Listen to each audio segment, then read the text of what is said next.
का खालसा वाहिगुरु जी की फतेह। सिमल रुख सरायरा अत दीर्घ अत मुच, ओए जे आवह आस कर जाहे निराशे कित। सतगुरु जी ने इस पावन सलोक ਦੇ ਅੰਦਰ ਉਦਾਹਰਨ ਲਈ ਹੈ ਸਿਮਲ ਦੇ ਦਰਖਤ ਦੀ। ਪਰ ਗੱਲ ਅਸਲ ਦੇ ਵਿੱਚ ਸਾਡੀ ਕੀਤੀ ਜਾ ਰਹੀ ਹੈ। ਸਿਮਲ ਦਾ ਜਿਹੜਾ ਦਰਖਤ ਹੁੰਦਾ ਹੈ, ਮਹਾਰਾਜ ਜੀ ਉਹਦੇ ਬਾਰੇ ਗੱਲ ਕਰਦੇ ਨੇ। ਸਿਮਲ ਰੁੱਖ ਸਰਾਇਰਾ। ਸਰਾਇਰਾ ਦਾ ਮਤਲਬ ਹੈ ਸਿੱਧਾ। ਜਿਹੜਾ ਸਿਮਲ ਦਾ ਦਰਖਤ ਹੈ ਲਗਭਗ ਜਿਹੜਾ ਹੈ ਉਹ ਆਕਾਰ ਦੇ ਵਿੱਚ ਬਹੁਤ ਸਿੱਧਾ ਹੁੰਦਾ ਹੈ, ਔਰ ਉਹਦਾ ਜਿਹੜਾ ਸਾਈਜ਼ ਹੈ ਲਗਭਗ 20 ਮੀਟਰ ਤੱਕ ਦਾ ਇਹ ਦਰਖਤ ਉੱਚਾ ਹੋ ਜਾਂਦਾ ਹੈ। ਗੁਰਬਾਣੀ ਦੇ ਵਿੱਚ ਵੈਸੇ ਦੋ ਦਰਖਤਾਂ ਦੀ ਗੱਲ ਕੀਤੀ ਗਈ ਹੈ, ਇੱਕ ਸਿਮਲ ਦੀ ਤੇ ਇੱਕ ਜੋ ਹੈ ਉਹਦੇ ਮੁਕਾਬਲੇ ਦੇ ਉੱਤੇ ਚੰਦਨ ਦੇ ਦਰਖਤ ਦੀ ਗੱਲ ਕੀਤੀ ਗਈ ਹੈ। ਚੰਦਨ ਦੇ ਦਰਖਤ ਦਾ ਆਕਾਰ ਕੋਈ ਬਹੁਤਾ ਵੱਡਾ ਨਹੀਂ ਹੁੰਦਾ। ਬਾਕੀਆਂ ਬੂਟਿਆਂ ਦੀ ਵੀ ਗੱਲ ਕੀਤੀ ਗਈ ਹੈ, ਵਾਂਸ ਦੀ ਗੱਲ ਕੀਤੀ ਗਈ ਹੈ, ਪਰ ਇੱਥੇ ਜਿਹੜਾ ਸਤਿਗੁਰੂ ਜੀ ਇੱਕ ਗੱਲ ਕਰਦੇ ਪਏ ਨੇ ਵੀ ਭਾਈ ਜਿਹੜਾ ਸਿਮਲ ਦਾ ਦਰਖਤ ਹੁੰਦਾ ਹੈ ਬਹੁਤ ਵੱਡਾ ਹੁੰਦਾ ਹੈ, ਬਹੁਤ ਉੱਚਾ ਹੁੰਦਾ ਹੈ, ਸਿੱਧਾ ਵੱਧਦਾ ਹੈ। ਅਤ ਦੀਰਘ, ਦੀਰਘ ਦਾ ਮਤਲਬ ਹੁੰਦਾ ਹੈ ਲੰਮਾ, ਦੀਰਘ ਵੱਡਾ ਔਰ ਲਘੂ ਛੋਟਾ। ਅਤ ਦੀਰਘ ਬੜਾ ਲੰਬਾ ਦਰਖਤ ਹੁੰਦਾ ਹੈ ਇਹ। ਅਤ ਮੁੱਚ, ਮੁੱਚ ਦਾ ਮਤਲਬ ਹੈ ਮੋਟਾ ਵੱਡਾ, ਭਾਵ ਕਿ ਸਾਈਜ਼ ਦੇ ਵਿੱਚ ਆਕਾਰ ਦੇ ਵਿੱਚ ਬੜਾ ਵੱਡਾ ਜੋ ਹੈ। ਹੁਣ ਆਪਣੇ ਲਾਗੇ ਅਸੀਂ ਵੀ ਦਰਖਤ ਕਈ ਵੇਖਦੇ ਹਾਂ, ਤੁਸੀਂ ਵੇਖੋਗੇ ਕੁਝ ਪੁਰਾਣੇ ਲੱਗੇ ਹੋਏ ਨੇ, ਬਹੁਤ ਵੱਡੇ ਵੱਡੇ ਆਕਾਰ ਦੇ ਦਰਖਤ ਨੇ। ਮਹਾਰਾਜ ਜੀ ਕਹਿੰਦੇ ਵੀ ਉਹਨਾਂ ਦੇ ਵਿੱਚੋਂ ਸਿਮਲ ਵੀ ਇੱਕ ਇਦਾਂ ਦਾ ਦਰਖਤ ਹੈ ਜਿਹਦਾ ਆਕਾਰ ਬਹੁਤ ਵੱਡਾ ਹੈ, ਚੰਗਾ ਭਾਰਾ ਹੈ ਔਰ ਲੰਬਾ ਦਰਖਤ ਹੈ। ਫਿਰ ਸਤਿਗੁਰੂ ਕੀ ਕਹਿੰਦੇ ਨੇ, ਪਰ ਇਸ ਦਰਖਤ ਦੀ ਇੱਕ ਮੁਸ਼ਕਲ ਹੈ, ਇੱਕ ਪ੍ਰੋਬਲਮ ਹੈ। ਤੇ ਗੁਰੂ ਸਾਹਿਬ ਨੇ ਉਹ ਬੋਲੀ ਹੈ, ਓਏ ਜੇ ਆਵਹਿ ਆਸ ਕਰ ਜਾਹੇ ਨਿਰਾਸ਼ੇ ਕਿਤ। ਕਹਿੰਦੇ ਜਦੋਂ ਕੁਝ ਪੰਛੀ ਇਸ ਦਰਖਤ ਦੇ ਉੱਤੇ ਆ ਕੇ ਬੈਠਦੇ ਨੇ ਨਾ, ਤੇ ਉਹਨਾਂ ਨੂੰ ਨਿਰਾਸ਼ ਹੋ ਕੇ ਮੁੜਨਾ ਪੈਂਦਾ ਹੈ ਇੱਥੋਂ। ਤੁਸੀਂ ਦੇਖਦੇ ਜੇ ਪੰਛੀਆਂ ਨੇ ਕਿੱਥੋਂ ਖਾਣਾ ਹੈ? ਜਿੱਥੇ ਫਲ ਲੱਗਦੇ ਨੇ ਉਹ ਉਹਨਾਂ ਬਾਗਾਂ ਦੇ ਵਿੱਚ ਜਾ ਕੇ ਬੈਠਣਗੇ। ਜਦੋਂ ਅੰਬਾਂ ਦਾ ਮੌਸਮ ਆਉਂਦਾ ਹੈ, ਅੰਬਾਂ ਨੂੰ ਬੂਰ ਪੈਂਦਾ ਹੈ, ਕਿੰਨੇ ਪੰਛੀ ਜਿਹੜੇ ਨੇ ਉਹ ਅੰਬਾਂ ਦੇ ਬਾਗ ਦੇ ਵਿੱਚ ਚਲੇ ਜਾਂਦੇ ਨੇ ਜਿੱਥੇ ਅੰਬ ਲੱਗੇ ਹੋਣਗੇ। ਜਿਹੜੇ ਜਿੰਨੇ ਵੀ ਮਿੱਠੇ ਫਲਾਂ ਵਾਲੇ ਦਰਖਤ ਨੇ ਤੁਹਾਡੇ ਲਾਗੇ ਨੇ, ਜਾਮਨੂ ਦਾ ਚਾਹੇ ਦਰਖਤ ਹੈ, ਅਮਰੂਦ ਦਾ ਦਰਖਤ ਹੈ, ਕਿੰਨੇ ਦਰਖਤ ਨੇ ਇੱਦਾਂ ਦੇ, ਤੁਹਾਨੂੰ ਨਜ਼ਰ ਆ ਜਾਵੇਗਾ ਵੀ ਜਦੋਂ ਉਹਨੂੰ ਫੁੱਲ ਪੈਣੇ ਸ਼ੁਰੂ ਹੋ ਗਏ, ਉਹਨੂੰ ਫਲ ਲੱਗਣਾ ਸ਼ੁਰੂ ਹੋ ਗਿਆ, ਨਾਲ ਦੀ ਨਾਲ ਹੀ ਪੰਛੀਆਂ ਨੇ ਹਮਲਾ ਕਰਨਾ ਸ਼ੁਰੂ ਕਰ ਦਿੱਤਾ। ਪਰ ਕੁਝ ਦਰਖਤ ਇੱਦਾਂ ਦੇ ਵੀ ਹੁੰਦੇ ਨੇ ਜਿਨ੍ਹਾਂ ਨੂੰ ਕੋਈ ਫਲ ਲੱਗਦਾ ਹੀ ਨਹੀਂ। ਜੇ ਫੁੱਲ ਲੱਗਦੇ ਨੇ ਤੇ ਉਹ ਅਗਲੀ ਪ੍ਰੋਡਕਸ਼ਨ ਦੇ ਲਈ ਲੱਗਦੇ ਨੇ, ਪਰ ਉਹਨਾਂ ਫਲਾਂ ਦਾ ਤੇ ਫੁੱਲਾਂ ਦਾ ਕੋਈ ਸਵਾਦ ਨਹੀਂ ਹੁੰਦਾ, ਬੇਸਵਾਦੇ ਹੁੰਦੇ ਨੇ। ਔਰ ਸਿਰਫ ਇਸ ਕਰਕੇ ਲੱਗਦੇ ਨੇ। ਉਹਨਾਂ ਦੇ ਵਿੱਚੋਂ ਇੱਕ ਦਰਖਤ ਜਿਹੜਾ ਹੈ, ਹੁਣ ਤੇ ਲਗਭਗ ਸਾਡੇ ਉਧਰ ਤੇ ਉਹਨੂੰ ਲਾਉਣ ਦੇ ਉੱਤੇ ਪਾਬੰਦੀ ਲਗਾ ਦਿੱਤੀ ਗਈ ਹੈ ਕਿਉਂਕਿ ਪਾਣੀ ਬਹੁਤ ਲੈਂਦਾ ਹੈ, ਉਹ ਹੈ ਸਫੈਦੇ ਦਾ ਦਰਖਤ। ਉਹ ਵੀ ਬਹੁਤ ਸਾਈਜ਼ ਦੇ ਵਿੱਚ ਲੰਬਾ ਹੁੰਦਾ, ਸਿੱਧਾ ਤਾਂ ਹੋ ਜਾਂਦਾ, ਪਰ ਉਹਦੇ ਉੱਤੇ ਇਦਾਂ ਦਾ ਹਿਸਾਬ ਹੈ ਕਿ ਕਦੀ ਉਹਨੂੰ ਫਲ ਜਿਹੜਾ ਹੈ ਉਹ ਮਿੱਠਾ ਲੱਗਣਾ ਹੀ ਨਹੀਂ। ਜਦੋਂ ਵੀ ਹੋਵੇਗਾ ਉਹਦੇ ਫਲ ਪੱਤੇ ਵੱਖਰੇ ਤਰੀਕੇ ਦੇ ਨੇ, ਪਰ ਉਹਨੂੰ ਕੋਈ ਮਿੱਠਾ ਫਲ ਨਹੀਂ ਲੱਗਦਾ। ਜਿੱਦਾਂ ਅਮਰੂਦ ਦੇ ਦਰਖਤ ਨੇ, ਅਸੀਂ ਕਿੰਨੇ ਫਲ ਖਾਂਦੇ ਆ, ਇਹ ਸਾਰੇ ਦਰਖਤਾਂ ਤੋਂ ਹੀ ਤੇ ਆ ਰਹੇ ਨੇ, ਹੋਰ ਕਿੱਥੋਂ ਆ ਰਹੇ ਨੇ। ਮਹਾਰਾਜ ਕਹਿੰਦੇ ਨੇ ਵੀ ਕੁਝ ਦਰਖਤ ਇਦਾਂ ਦੇ ਨੇ ਵੀ ਜਿਨ੍ਹਾਂ ਨੂੰ ਤੁਸੀਂ ਵੇਖੋਗੇ ਵੀ ਵੇਖਣ ਨੂੰ ਬਹੁਤ ਉੱਚੇ ਨੇ, ਲੰਬੇ ਨੇ, ਸੋਹਣੇ ਵੀ ਲੱਗਦੇ ਨੇ, ਪਰ ਜਦੋਂ ਕੋਈ ਪੰਛੀ ਇਹਨਾਂ ਦਰਖਤਾਂ ਦੇ ਉੱਤੇ ਆ ਕੇ ਬੈਠਦਾ ਤੇ ਉਹਨੂੰ ਨਾਰਾਜ਼ ਹੀ ਹੋਣਾ ਪੈਂਦਾ ਹੈ। ਓਏ ਜੇ ਆਵੇਂ ਆਸ ਕਰ ਜਾਹੇ ਨਿਰਾਸ਼ੇ ਕਿਤ। ਕਹਿੰਦੇ ਨਿਰਾਸ਼ ਜੇ ਹੋ ਕੇ ਮੁੜ ਜਾਂਦੇ ਨੇ। ਕਿਉਂ ਮੁੜਦੇ ਨੇ? ਹਜ਼ੂਰ ਕਹਿੰਦੇ ਫਲ ਫਿੱਕੇ, ਫੁੱਲ ਬੱਕ ਬੱਕੇ। ਦੋ ਚੀਜ਼ਾਂ ਹੁੰਦੀਆਂ ਨੇ ਦਰਖਤ ਦੇ ਉੱਤੇ, ਤਿੰਨ। ਇੱਕ ਹੁੰਦਾ ਹੈ ਫਲ, ਇੱਕ ਹੁੰਦਾ ਹੈ ਫੁੱਲ ਤੇ ਇੱਕ ਹੁੰਦਾ ਹੈ ਪੱਤੇ। ਬਾਕੀ ਉਹ ਚੀਜ਼ਾਂ ਤਣਾ ਜੜਾਂ ਇਹ ਸਾਰੀਆਂ ਨਾਲ ਆ ਜਾਂਦੀਆਂ ਨੇ। ਅਸਲ ਦੇ ਵਿੱਚ ਪੱਤਿਆਂ ਤੋਂ ਅੱਗੇ ਫਿਰ ਜਿਹੜੀ ਗੱਲ ਆਉਂਦੀ ਹੈ ਫੁੱਲ ਦੀ, ਫੁੱਲ ਫਿਰ ਹੌਲੀ ਹੌਲੀ ਫਲ ਬਣ ਜਾਂਦਾ ਹੈ। ਪਰ ਗੁਰੂ ਸਾਹਿਬ ਕੀ ਕਹਿੰਦੇ ਨੇ, ਇਸ ਦਰਖਤ ਦੇ ਜਿਹੜੇ ਫਲ ਨੇ, ਫਲ ਫਿੱਕੇ, ਉਹ ਫਿੱਕੇ ਨੇ, ਖਾਣ ਦੇ ਵਿੱਚ ਬਹੁਤੇ ਸਵਾਦ ਨਹੀਂ। ਫੁੱਲ ਬੱਕ ਬੱਕੇ, ਇੱਕ ਤੇ ਹੁੰਦਾ ਹੈ ਫਿੱਕਾ ਸਵਾਦ ਵੀ ਮਿੱਠੇ ਤੋਂ ਫਿੱਕਾ ਹੋ ਗਿਆ, ਇੱਕ ਬੱਕ ਬੱਕਾ ਹੁੰਦਾ ਹੈ ਵੀ ਤੁਸੀਂ ਮੂੰਹ ਦੇ ਵਿੱਚ ਰੱਖਿਆ ਹੈ ਤੇ ਤੁਹਾਡੇ ਜਿਹੜੇ ਆਪਣੇ ਮੂੰਹ ਦਾ ਟੇਸਟ ਹੈ ਉਹਨੇ ਉਹ ਵੀ ਵਿਗਾੜ ਕੇ ਰੱਖ ਦੇਣਾ ਹੈ। ਬੱਕ ਬੱਕਾ ਸਵਾਦ ਹੈ। ਇਹ ਸਵਾਦਾਂ ਦੇ ਵਿੱਚੋਂ ਇੱਕ ਸਵਾਦ ਹੁੰਦਾ ਹੈ, ਜਿੱਦਾਂ ਮਿੱਠਾ ਸਵਾਦ ਹੈ, ਕੌੜਾ ਸਵਾਦ ਹੈ, ਖੱਟਾ ਸਵਾਦ ਹੈ, ਇੱਦਾਂ ਇੱਕ ਬੱਕ ਬੱਕਾ ਸਵਾਦ ਹੈ। ਮਤਲਬ ਅਸੀਂ ਵੀ ਕਿਤੇ ਅਕਸਰ ਕੁਝ ਫਲ ਖਾਂਦੇ ਹਾਂ ਤੇ ਤੁਸੀਂ ਵੇਖੋਗੇ ਉਹਨੂੰ ਕੋਈ ਸਲਾਦ ਦੇ ਵਿੱਚ ਵੀ ਇੱਦਾਂ ਦੀ ਚੀਜ਼ ਆ ਗਈ ਵੀ ਖਾਂਦੇ ਖਾਂਦੇ ਬਾਕੀ ਸਾਰੇ ਠੀਕ ਲੱਗਦੇ ਪਏ ਨੇ, ਇੱਕ ਜ਼ਿਆਦਾ ਕੌੜਾ ਆ ਗਿਆ ਹੈ। ਉਹ ਅਸਲ ਦੇ ਵਿੱਚ ਕੌੜਾ ਨਹੀਂ ਹੁੰਦਾ, ਕਿਉਂਕਿ ਕੌੜਾ ਤੇ ਮਿਰਚ ਹੁੰਦੀ ਹੈ, ਅਸੀਂ ਨਾਮ ਪਾ ਦਿੱਤਾ ਹੈ। ਉਹ ਅਸਲ ਦੇ ਵਿੱਚ ਬਕਬਕਾ ਸਵਾਦ ਹੁੰਦਾ ਹੈ, ਜਾਂ ਉਹਨੂੰ ਕਸੈਲਾ ਸਵਾਦ ਕਿਹਾ ਜਾਂਦਾ ਹੈ, ਜਿਹੜਾ ਇਦਾਂ ਨਹੀਂ ਲੱਗੇਗਾ ਵੀ ਬਹੁਤ ਤਿੱਖਾ ਲੱਗਦਾ ਪਿਆ ਹੈ, ਪਰ ਖਾਣ ਦੇ ਵਿੱਚ ਕੋਈ ਮਜ਼ਾ ਵੀ ਨਹੀਂ ਆ ਰਿਹਾ। ਮਹਾਰਾਜ ਕੀ ਕਹਿੰਦੇ ਨੇ, ਉਸ ਸਿੰਮਲ ਦੇ ਦਰਖਤ ਦੇ ਕੋਲ ਪੰਛੀ ਜਦੋਂ ਆ ਕੇ ਬੈਠਦੇ ਨੇ ਨਾਰਾਜ਼ ਹੋ ਕੇ ਮੁੜ ਜਾਂਦੇ ਨੇ। ਕਿਉਂ? ਕਿਉਂਕਿ ਉਹ ਆਏ ਸੀ ਵੀ ਸ਼ਾਇਦ ਇੱਥੋਂ ਫਲ ਖਾ ਲਵਾਂਗੇ, ਇੱਥੋਂ ਸਾਨੂੰ ਕੁਝ ਖਾਣ ਲਈ ਮਿਲ ਜਾਵੇਗਾ, ਪਰ ਉਹਨਾਂ ਨੂੰ ਕੀ ਹੋਇਆ, ਫਲ ਫਿੱਕੇ, ਫੁੱਲ ਬੱਕ-ਬੱਕੇ, ਤੇ ਉਹਨਾਂ ਦੇ ਜਿਹੜੇ ਫਲ ਸੀ ਉਹ ਵੀ ਫਿੱਕੇ, ਉਹਨਾਂ ਦੇ ਫੁੱਲ ਵੀ ਬੱਕ-ਬੱਕੇ, ਕੰਮ ਨਾ ਆਵੇ ਪੱਤ, ਤੇ ਉਹਨਾਂ ਦੇ ਜਿਹੜੇ ਪੱਤੇ ਸੀ ਨਾ ਉਹ ਕਿਸੇ ਕੰਮ ਨਹੀਂ ਆਉਂਦੇ। ਹੁਣ ਇੱਥੋਂ ਤੱਕ ਉਦਾਹਰਨ ਜਿਹੜੀ ਹੈ ਨਾ ਮਹਾਰਾਜ ਨੇ ਇੱਕ ਦਰਖਤ ਦੀ ਲਈ ਹੋਈ ਹੈ, ਪਰ ਗੱਲ ਸਤਿਗੁਰੂ ਕੀ ਕਰਦੇ ਪਏ ਨੇ, ਗੱਲ ਸਾਡੇ ਵਰਗਿਆਂ ਦੀ ਕਰਦੇ ਪਏ ਨੇ। ਮੈਂ ਉਦਾਹਰਨ ਆਪ ਜੀ ਦੇ ਅੱਗੇ ਪਹਿਲਾਂ ਰੱਖ ਦਿੱਤੀ ਹੈ। ਇੱਕ ਦਰਖਤ ਹੈ ਚੰਦਨ ਦਾ, ਬਹੁਤਾ ਵੱਡਾ ਨਹੀਂ ਹੈ, ਪਰ ਉਹਦੇ ਵਿੱਚ ਸੁਗੰਧੀ ਇੰਨੀ ਹੁੰਦੀ ਹੈ, ਬਾਬਾ ਕਬੀਰ ਕਹਿੰਦੇ ਨੇ, ਓਏ ਵੀ ਚੰਦਨ ਹੋਏ ਰਹੇ ਬਸੇ ਜੋ ਚੰਦਨ ਪਾਸ। ਜਿਹੜਾ ਚੰਦਨ ਦੇ ਨੇੜੇ ਰਹਿ ਗਿਆ ਨਾ, ਮਹਾਰਾਜ ਕਹਿੰਦੇ ਨੇ ਉਹਦੇ ਵਿੱਚ ਚੰਦਨ ਦੇ ਗੁਣ ਆਉਣੇ ਸ਼ੁਰੂ ਹੋ ਜਾਂਦੇ ਨੇ। ਮਤਲਬ ਚੰਦਨ ਵਰਗੀ ਮਿਠਾਸ ਤੇ ਚੰਦਨ ਵਰਗੀ ਸੁਗੰਧੀ ਉਹਦੇ ਅੰਦਰ ਆਉਣੀ ਸ਼ੁਰੂ ਹੋ ਜਾਂਦੀ ਹੈ।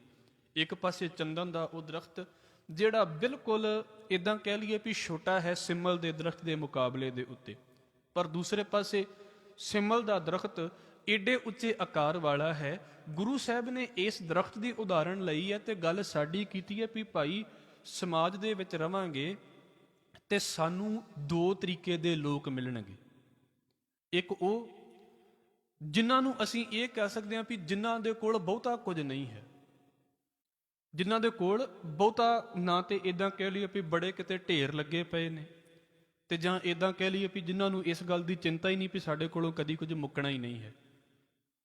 ਇਦਾਂ ਦੇ ਨਹੀਂ ਨੇ ਉਹ ਲੋਕ। ਹੋ ਸਕਦਾ ਹੈ ਵੀ ਸਵੇਰ ਤੋਂ ਗੁਜ਼ਾਰਾ ਕਰਨ ਦੇ ਲਈ ਬੰਦਾ ਦੌੜਦਾ ਹੋਵੇ, ਸ਼ਾਮਾਂ ਤੱਕ ਉਸੇ ਦੌੜ ਭੱਜ ਦੇ ਵਿੱਚ ਲੱਗਾ ਰਿਹਾ ਹੋਵੇ, ਪਰ ਉਸ ਬੰਦੇ ਦੀ ਬੋਲੀ, ਉਸ ਬੰਦੇ ਦਾ ਰਹਿਣ ਸਹਿਣ, ਉਸ ਬੰਦੇ ਦਾ ਰਿਸ਼ਤੇਦਾਰੀਆਂ ਦੇ ਵਿੱਚ, ਸਮਾਜ ਦੇ ਵਿੱਚ ਵਿਚਰਨਾ, ਉਸ ਬੰਦੇ ਦਾ ਆਪਣੇ ਨੇੜੇ ਤੇੜੇ ਵਿਚਰਨਾ ਏਡੇ ਪਿਆਰ ਵਾਲਾ ਹੋਵੇ ਵੀ ਸਾਰੇ ਲੋਕਾਂ ਨੂੰ ਉਹ ਚੰਗਾ ਲੱਗਦਾ ਹੋਵੇ, ਸਾਰੇ ਲੋਕਾਂ ਨੂੰ ਉਹ ਵਧੀਆ ਲੱਗਦਾ ਹੋਵੇ ਵੀ ਹਾਂ ਫਿਰ ਕੀ ਹੈ ਜੇ ਇਸ ਬੰਦੇ ਦੇ ਕੋਲ ਕੁਝ ਨਹੀਂ ਹੈ, ਪਰ ਇਸ ਬੰਦੇ ਦੀ ਬੋਲੀ ਬੜੀ ਕਮਾਲ ਦੀ ਹੈ। ਤੁਸੀਂ ਕਈ ਲੋਕ ਇਦਾਂ ਦੇ ਸਮਾਜ ਦੇ ਵਿੱਚ ਵੇਖੋਗੇ, ਪਰ ਨਾਲ ਕੁਝ ਇਦਾਂ ਦੇ ਵੀ ਹੈ ਨੇ ਜਿਨ੍ਹਾਂ ਦੀ ਇੱਥੇ ਉਦਾਹਰਣ ਲਈ ਹੈ ਮਹਾਰਾਜ ਨੇ। ਸਤਿਗੁਰੂ ਕਹਿੰਦੇ ਵੀ ਸਿੰਮਲ ਦੇ ਵਾਂਗੂ ਵੱਡੇ ਤੇ ਬਹੁਤ ਹੋ ਜਾਂਦੇ ਨੇ। ਮਤਲਬ ਕੁਝ ਨਾ ਕੋਈ ਚੀਜ਼ ਮਿਲਦੀ ਗਈ, ਕੁਝ ਵੱਡਿਆਂ ਨੇ ਕਮਾਇਆ ਸੀ, ਕੁਝ ਉਹਨਾਂ ਨੇ ਮਿਹਨਤਾਂ ਕੀਤੀਆਂ ਤੇ ਰੱਬ ਦੀ ਕਿਰਪਾ ਹੋ ਗਈ ਹੈ, ਹੁਣ ਲਹਿਰਾਂ ਲੱਗੀਆਂ ਪਈਆਂ ਨੇ ਘਰਾਂ ਦੇ ਵਿੱਚ। ਸਾਰੇ ਇਦਾਂ ਦੇ ਨਹੀਂ ਹੁੰਦੇ, ਕਿਉਂਕਿ ਜਿੱਦਾਂ ਕੁਝ ਵੱਡੇ ਦਰਖਤ ਨੇ ਉਹਨਾਂ ਦੇ ਵਿੱਚ ਬੜੇ ਸੋਹਣੇ ਫਲ ਲੱਗਦੇ ਨੇ, ਇਦਾਂ ਕੁਝ ਵੱਡੇ ਬੰਦੇ ਹੁੰਦੇ ਨੇ, ਮਾਲਕ ਬੜੀ ਕਿਰਪਾ ਕਰਦਾ ਹੈ, ਉਹਨਾਂ ਦਾ ਰਜਾ ਵੀ ਰੱਖ ਦਿੰਦਾ ਹੈ ਉਹਨਾਂ ਨੂੰ। ਪਰ ਕੁਝ ਬੰਦੇ ਇਦਾਂ ਦੇ ਵੀ ਹੁੰਦੇ ਨੇ, ਜਿਉਂ-ਜਿਉਂ ਵੱਡੇ ਹੋਈ ਗਏ ਉਹਨੇ ਸਮਝ ਲਓ ਵੀ ਤੰਗ ਹੁੰਦੇ ਗਏ, ਉਹਨਾਂ ਦੀ ਸੋਚ ਤੰਗ ਹੋ ਗਈ। ਜਿਉਂ-ਜਿਉਂ ਵੱਡੇ ਹੁੰਦੇ ਗਏ ਉਹਨਾਂ ਆਪਣੇ ਆਪ ਨੂੰ ਉਹਨਾਂ ਨੇ ਸਮਾਜ ਨਾਲੋਂ ਤੋੜ ਲਿਆ, ਉਹਨਾਂ ਨੇ ਆਪਣੇ ਆਪ ਨੂੰ ਸੇਵਾ ਦੇ ਵੱਲੋਂ ਤੋੜ ਲਿਆ। ਜਿਹੜੇ ਲੋਕ ਪਹਿਲਾਂ ਇੰਨੀ ਸੇਵਾ ਕਰਦੇ ਨੇ, ਬਾਅਦ ਚ ਹੌਲੀ ਹੌਲੀ ਤੁਸੀਂ ਵੇਖੋਗੇ ਵੀ ਉਹ ਟੁੱਟਣੇ ਸ਼ੁਰੂ ਹੋ ਜਾਂਦੇ ਨੇ। ਮਹਾਰਾਜ ਕਹਿੰਦੇ ਉਹ ਕਿਉਂ ਬਣ ਗਿਆ? ਮੈਂ ਫੇਰ ਦੁਹਰਾ ਰਿਹਾ ਹਾਂ, ਮਾਲਕ ਨੇ ਬੜੀ ਕਿਰਪਾ ਕੀਤੀ ਹੈ ਆਪਣੇ ਪਿਆਰਿਆਂ ਦੇ ਉੱਤੇ। ਸੇਵਾ ਕਰਨ ਵਾਲੇ ਪਾਸੇ ਤੋਂ ਮਾਲਕ ਨੇ ਦਿੱਤਾ ਵੀ ਬਹੁਤ ਕੁਝ ਹੈ ਤੇ ਵੰਡਦੇ ਵੀ ਬਹੁਤ ਕੁਝ ਨੇ, ਬਹੁਤ ਕੁਝ ਵੰਡਦੇ ਨੇ। ਪਰ ਕੁਝ ਇਦਾਂ ਦੇ ਵੀ ਘਰ ਹੈ ਨੇ, ਤੁਸੀਂ ਵੇਖੋਗੇ ਜਿਨ੍ਹਾਂ ਨੂੰ ਮਾਲਕ ਨੇ ਹੁਣ ਚੀਜ਼ਾਂ ਦਿੱਤੀਆਂ ਨੇ ਤੇ ਉਹਨਾਂ ਨੇ ਘਰ ਦੇ ਦਰਵਾਜ਼ੇ ਬੰਦ ਕਰਨੇ ਸ਼ੁਰੂ ਕਰ ਦਿੱਤੇ ਵੀ ਅਸੀਂ ਕਿਉਂ ਕਿਸੇ ਨੂੰ ਦਈਏ। ਉਹਨਾਂ ਲਈ ਮੁਸ਼ਕਲ ਖੜੀ ਹੋ ਗਈ ਹੈ। ਸਤਿਗੁਰੂ ਕੀ ਕਹਿ ਰਹੇ ਨੇ, ਉਹ ਅਸਲ ਦੇ ਵਿੱਚ ਸਿੰਮਲ ਦੇ ਦਰਖਤ ਨੇ, ਸਿੰਮਲ ਦੇ ਦਰਖਤ ਵਰਗੇ ਬੰਦੇ ਨੇ। ਲੰਬੇ ਬਹੁਤ ਨੇ, ਲੰਬੇ ਹੋਣ ਦਾ ਮਤਲਬ ਦੂਰੋਂ ਨਜ਼ਰ ਆ ਜਾਵੇਗਾ ਵੀ ਭਾਈ ਆ ਇਹਨਾਂ ਦਾ ਘਰ ਹੈ, ਦੂਰੋਂ ਨਜ਼ਰ ਆ ਜਾਵੇਗਾ ਵੀ ਆ ਫਲਾਣੇ ਦਾ ਮਹਿਲ ਹੈ, ਪਰ ਕੀ ਹੈ? ਜਿੱਦਾਂ ਉਹ ਦਰਖਤ ਲੰਮਾ ਹੈ, ਅਤ ਦੀਰਘ ਹੈ, ਲੰਬਾ ਬਹੁਤ ਹੈ, ਮੋਟਾ ਬਹੁਤ ਹੈ, ਮਤਲਬ ਵੀ ਚੰਗਾ ਭਲਾ ਦਰਖਤ ਵੇਖਣ ਨੂੰ ਨਜ਼ਰ ਆਉਂਦਾ ਨਾ, ਇਦਾਂ ਉਹ ਬੰਦੇ ਸੁਸਾਇਟੀ ਦੇ ਵਿੱਚ ਵੇਖਣ ਨੂੰ ਨਜ਼ਰ ਆਉਂਦੇ ਨੇ। ਪਰ ਕੀ ਹੈ? ਜਿੱਦਾਂ ਉਸ ਸਿੰਮਲ ਦੇ ਦਰਖਤ ਦੇ ਕੋਲ ਜਾ ਕੇ ਪੰਛੀ ਨਾਰਾਜ਼ ਹੋ ਕੇ ਮੁੜਦੇ ਨੇ ਨਾ, ਇਹੋ ਜਿਹੇ ਸਿੰਮਲ ਦੇ ਸੁਭਾਅ ਵਰਗੇ ਬੰਦਿਆਂ ਦੇ ਕੋਲ ਜਿਹੜੇ ਦੂਸਰੇ ਬੰਦੇ ਜਾਂਦੇ ਨੇ ਨਾ, ਉਹ ਵਿਚਾਰੇ ਨਾਰਾਜ਼ ਹੋ ਕੇ ਮੁੜਦੇ ਨੇ। ਕਿਉਂ? ਕਿਉਂਕਿ ਜਿੱਦਾਂ ਸਿੰਮਲ ਦੇ ਦਰਖਤ ਦੇ ਪੱਤੇ ਕਿਸੇ ਕੰਮ ਨਹੀਂ ਆਉਂਦੇ, ਫੁੱਲ ਜਿਹੜੇ ਨੇ ਉਹ ਬਕਬਕੇ ਲੱਗਦੇ ਨੇ, ਤੇ ਉਹ ਜਿਹੜੇ ਫਲ ਨੇ ਫਿੱਕੇ ਨੇ, ਇਦਾਂ ਉਹਨਾਂ ਬੰਦਿਆਂ ਦੀ ਬੋਲੀ ਬੜੀ ਫਿੱਕੀ ਹੋ ਜਾਂਦੀ ਹੈ। ਤੁਸੀਂ ਇਦਾਂ ਕਹਿ ਲਈਏ ਕਿ ਇੱਕ ਜਿਉਂ-ਜਿਉਂ ਬੰਦਾ ਵੱਡਾ ਹੋਈ ਜਾਂਦਾ ਹੈ, ਜਿਉਂ-ਜਿਉਂ ਬੰਦਾ ਵੱਡਾ ਹੋਈ ਜਾਂਦਾ ਹੈ, ਉਹਦੇ ਵਿੱਚ ਪ੍ਰੋਬਲਮ ਸਭ ਤੋਂ ਵੱਡੀ ਇਹ ਆਉਣੀ ਸ਼ੁਰੂ ਹੋ ਜਾਂਦੀ ਹੈ। ਸਾਰਿਆਂ ਦੇ ਵਿੱਚ ਨਹੀਂ, ਕਈ ਤੇ ਵਿਚਾਰੇ ਨਿਮਰ ਰਹਿੰਦੇ ਨੇ, ਪਰ ਕਈ ਵੇਖਿਓ ਇਦਾਂ ਦੇ ਹੋ ਜਾਂਦੇ ਨੇ, ਜਿਨ੍ਹਾਂ ਦੇ ਨਾਲ ਬੈਠ ਕੇ ਖੇਡਦੇ ਰਹੇ ਹੁੰਦੇ ਨੇ, ਜਿਨ੍ਹਾਂ ਦੇ ਨਾਲ ਬੈਠ ਕੇ ਗੱਲਾਂ ਬਾਤਾਂ ਕਰਦੇ ਰਹੇ ਹੁੰਦੇ ਨੇ, ਵੱਡੇ ਹੋ ਜਾਂਦੇ ਤੇ ਉਹਨਾਂ ਦੇ ਨਾਲ ਗੱਲ ਵੀ ਨਹੀਂ ਕਰਕੇ ਨਿਕਲਦੇ। ਕਿਉਂ? ਉਹਨਾਂ ਨੂੰ ਲੱਗਦਾ ਵੀ ਸਾਡਾ ਸਟੇਟਸ ਡਾਊਨ ਹੋ ਜਾਵੇਗਾ ਜਿਨ੍ਹਾਂ ਬੰਦਿਆਂ ਦੇ ਨਾਲ ਬਹਿ ਕੇ ਅਸੀਂ ਗੱਲ ਕਰ ਲਈ। ਹਾਲਾਂਕਿ ਸਾਰੇ ਜਾਣੇ ਉੱਥੇ ਹੀ ਰਹਿ ਕੇ ਵੱਡੇ ਹੋਏ ਹੁੰਦੇ ਨੇ। ਤੁਸੀਂ ਵੇਖ ਲਓ, ਉਹ ਫਿਰ ਆਪਣੀ ਹੀ ਇੱਕ ਆਕੜ ਦੇ ਵਿੱਚ ਤੁਰੇ ਫਿਰਦੇ ਨੇ, ਆਪਣੇ ਹੀ ਮਾਣ ਦੇ ਵਿੱਚ ਵੀ ਅਸੀਂ ਪਤਾ ਨਹੀਂ ਕੀ ਦੁਨੀਆ ਤੇ ਉੱਤੇ ਵੱਖਰੇ ਡਿੱਗ ਪਏ ਹਾਂ। ਉਹ ਕਾਰਨ ਕੀ ਹੈ? ਅਸਲ ਦੇ ਵਿੱਚ ਉਹਨਾਂ ਦੀਆਂ ਚੀਜ਼ਾਂ ਨੇ ਉਹਨਾਂ ਨੂੰ ਲੰਬਾ ਕਰ ਦਿੱਤਾ ਹੈ, ਵੱਡਾ ਕਰ ਦਿੱਤਾ ਹੈ। ਹੁਣ ਨਜ਼ਰ ਤੇ ਆਉਂਦੇ ਨੇ, ਪਰ ਕਿੱਦਾਂ ਦੀ ਜ਼ਿੰਦਗੀ ਹੈ? ਮਹਾਰਾਜ ਕਹਿੰਦੇ ਬਿਲਕੁਲ ਫਿੱਕੀ ਜ਼ਿੰਦਗੀ ਹੈ, ਬਿਲਕੁਲ ਨਿਕੰਮੀ ਜ਼ਿੰਦਗੀ। ਉਹਨਾਂ ਨੂੰ ਕੋਈ ਮਤਲਬ ਨਹੀਂ ਵੀ ਸਮਾਜ ਦੇ ਵਿੱਚ ਕੋਈ ਦੁਖੀ ਹੈ, ਉਹਨਾਂ ਨੂੰ ਕੋਈ ਮਤਲਬ ਨਹੀਂ ਵੀ ਲੋਕ ਔਖੇ ਹੋ ਰਹੇ ਨੇ। ਸਤਿਗੁਰੂ ਕੀ ਕਹਿੰਦੇ ਨੇ, ਉਹ ਮਹਾਰਾਜ ਦਾਤਾਰ ਕਿਰਪਾ ਕਰਦੇ ਨੇ ਭਾਈ, ਉਹ ਬੰਦੇ ਇਦਾਂ ਦੇ ਨੇ, ਸਮਝ ਲਓ ਵੀ ਸਿੰਮਲ ਦੇ ਦਰਖਤਾਂ ਵਰਗੇ, ਤੁਹਾਨੂੰ ਦੂਰੋਂ ਹੀ ਨਜ਼ਰ ਆ ਜਾਣਗੇ, ਪਰ ਬਿਲਕੁਲ ਫਿੱਕੇ, ਬਿਲਕੁਲ ਨਿਕੰਮੇ ਬੰਦੇ। ਕੋਈ ਫਾਇਦਾ ਨਹੀਂ ਇਹਨਾਂ ਦੇ ਕੋਲ। ਤੁਸੀਂ ਲਾਗੇ ਜਾ ਕੇ ਬੈਠੋਗੇ, ਫਿੱਕੀ ਗੱਲ ਕਰਨਗੇ। ਲਾਗੇ ਜਾ ਕੇ ਬੈਠੋਗੇ ਤੇ ਜੋ ਉਮੀਦਾਂ ਲੈ ਕੇ ਜਾਂਦੇ ਹਾਂ, ਉਸ ਉਮੀਦ ਨੂੰ ਵੀ ਤੋੜ ਕੇ ਰੱਖ ਦੇਣਗੇ। ਚਲੋ ਇਦਾਂ ਗੱਲ ਜ਼ਿਆਦਾ ਵਧੀਆ ਹੋ ਜਾਵੇਗੀ।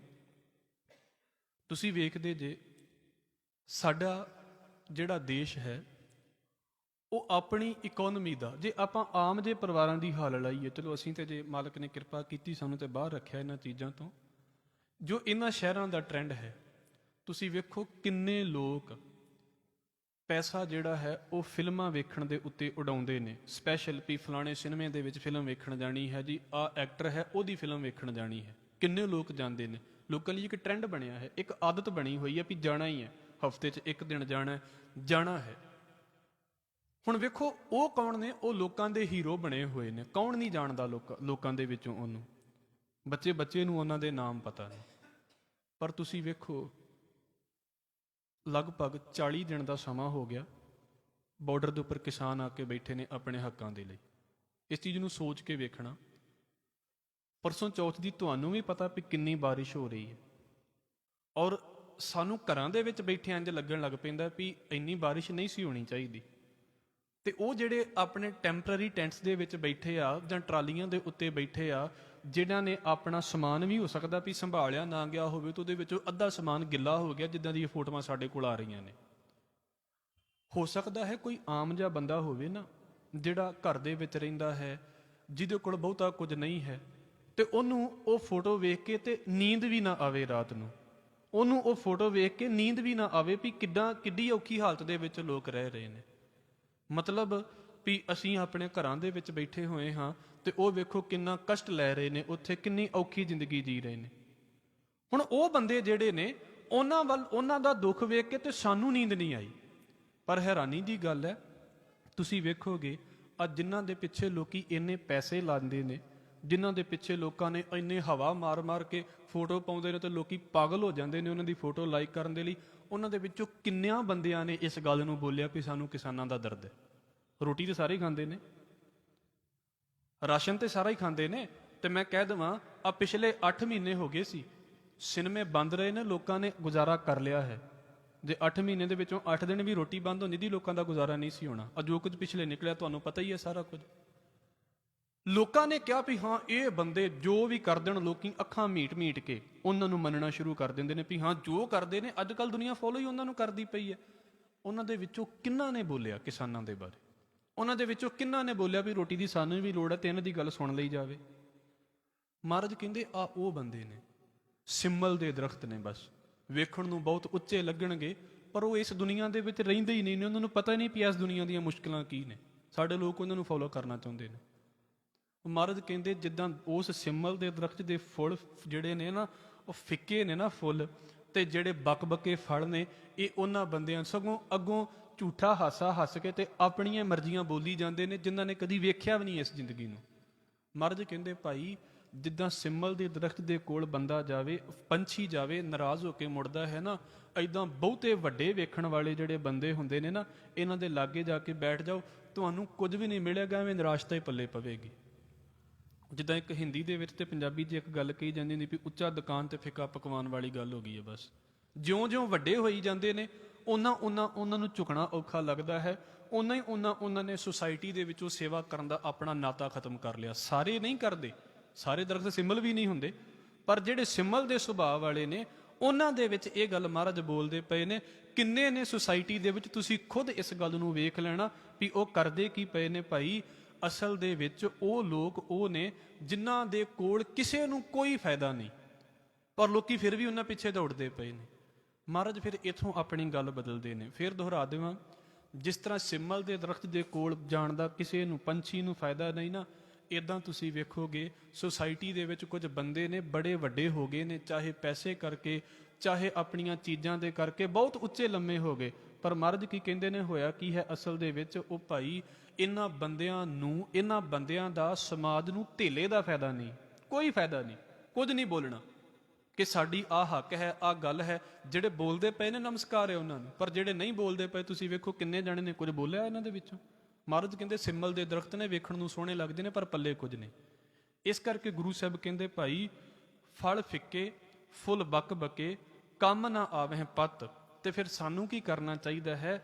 ਗੁਰੂ ਸਾਹਿਬ ਕਹਿੰਦੇ ਨੇ ਜੇ ਕਿਤੇ ਮਾਲਕ ਜ਼ਿੰਦਗੀ ਦੇ ਵਿੱਚ ਮੌਕਾ ਦੇ ਦੇਵੇ ਵੀ ਅਸੀਂ ਉੱਚੇ ਬਣ ਜਾਈਏ, ਇਹ ਕੁਝ ਲਿਖਿਆ ਤੇ ਹੈ ਨਹੀਂ। ਹੋ ਸਕਦਾ ਜਿਹਦੇ ਕੋਲ ਅੱਜ ਨਹੀਂ ਹੈ ਨਾ, ਕੱਲ ਉਹਦੇ ਕੋਲ ਇੰਨਾ ਜ਼ਿਆਦਾ ਹੋ ਜਾਵੇ ਵੀ ਬੰਦੇ ਕੋਲੋਂ ਸੰਭਾਲਿਆ ਵੀ ਨਾ ਜਾਵੇ। ਮਹਾਰਾਜ ਕਹਿੰਦੇ ਨੇ ਇਹ ਧਨ ਕਰਤੇ ਕਾ ਖੇਲ ਹੈ, ਕਦੇ ਆਵੇ ਕਦੇ ਜਾਏ। ਇਹ ਤੇ ਪੈਸਾ ਜਿਹੜਾ ਤੇ ਰੱਬ ਦੀ ਖੇਡ ਹੈ। ਅੱਜ ਕਿਸੇ ਦੇ ਕੋਲ ਹੋ ਸਕਦਾ ਹੈ ਨਹੀਂ ਹੈ ਤੇ ਕੱਲ ਨੂੰ ਇੰਨਾ ਜ਼ਿਆਦਾ ਆ ਜਾਵੇ, ਤੇ ਹੋ ਸਕਦਾ ਹੈ ਅੱਜ ਜਿਹਦੇ ਕੋਲ ਹੈ ਕੱਲ ਨੂੰ ਕੰਗਾਲ ਹੁੰਦਿਆਂ 2 ਮਿੰਟ ਨਾ ਲਾਵੇ।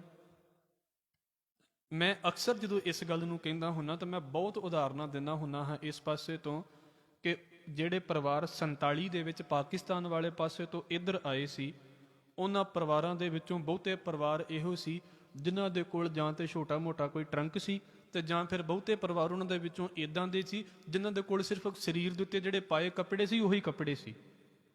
ਕਿਤੇ ਬਾਬਿਆਂ ਲਾਗੇ ਬੈਠ ਜਾਈਏ ਨਾ, ਉਹ ਇਹੋ ਗੱਲਾਂ ਦੱਸਦੇ ਨੇ ਵੀ ਸਾਡੇ ਕੋਲ ਜਦੋਂ ਆਏ ਹਾਂ ਆਹ ਸੀ ਸਾਡੇ ਕੋਲ।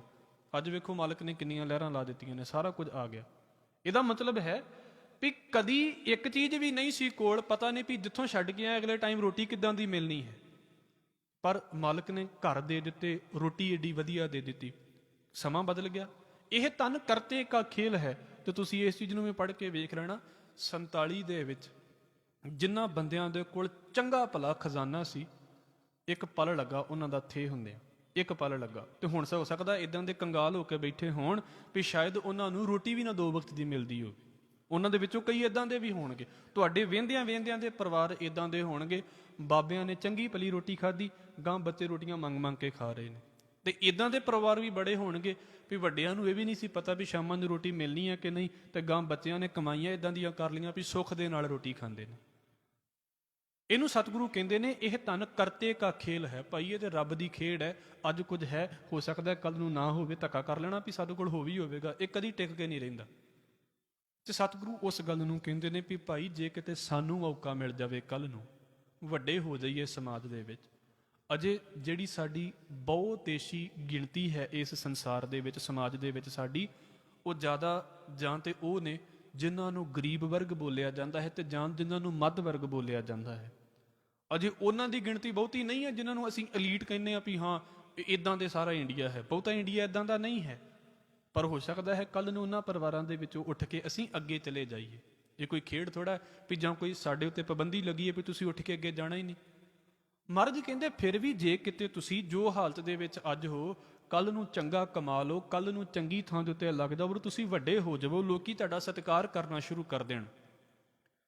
ਤੇ ਕਹਿੰਦੇ ਇੱਕ ਗੱਲ ਦਾ ਧਿਆਨ ਰੱਖਿਓ, ਸਿੰਮਲ ਦੇ ਦਰਖਤ ਵਰਗੇ ਨਾ ਬਣ ਜਾਇਓ, ਵੀ ਲੋਕ ਤੁਹਾਨੂੰ ਮਿਲਣ ਆਉਣ ਤੇ ਸਾਡੀ ਆਕੜ ਹੀ ਇੱਥੇ ਹੋ ਜਾਵੇ ਵੀ ਅਸੀਂ ਲੋਕਾਂ ਨੂੰ ਸਿੱਧੇ ਮੂੰਹ ਗੱਲ ਹੀ ਨਾ ਕਰ ਸਕੀਏ।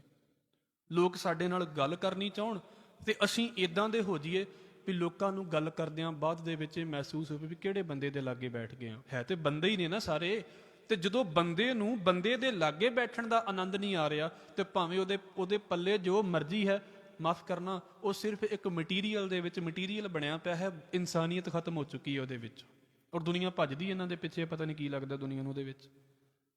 ਸਤਿਗੁਰੂ ਕਹਿੰਦੇ ਨੇ ਵੀ ਤੁਹਾਡੇ ਸਾਹਮਣੇ ਦੌੜ ਹੈ, ਤੁਸੀਂ ਸਿੰਮਲ ਦੇ ਦਰਖਤ ਵਰਗੇ ਬਣਨਾ ਚਾਹੁੰਦੇ ਜੇ, ਵੀ ਘਰ ਵੱਡਾ ਬਣ ਗਿਆ ਹੈ, ਹੁਣ ਏਡਾ ਵੱਡਾ ਗੇਟ ਤੇ ਲਾ ਹੀ ਦਿਓ ਵੀ ਕਿਸੇ ਦਰਵਾਜ਼ਾ ਖੜਕਾਏ ਤੇ ਅਸੀਂ ਇਹ ਕਹਿ ਸਕੀਏ ਵੀ ਨਹੀਂ ਗੇਟ ਬਹੁਤ ਦੂਰ ਪੈਂਦਾ ਹੈ, ਸਾਡੇ ਕੋਲ ਖੋਲ੍ਹਣ ਦੀ ਹਿੰਮਤ ਨਹੀਂ ਹੈ।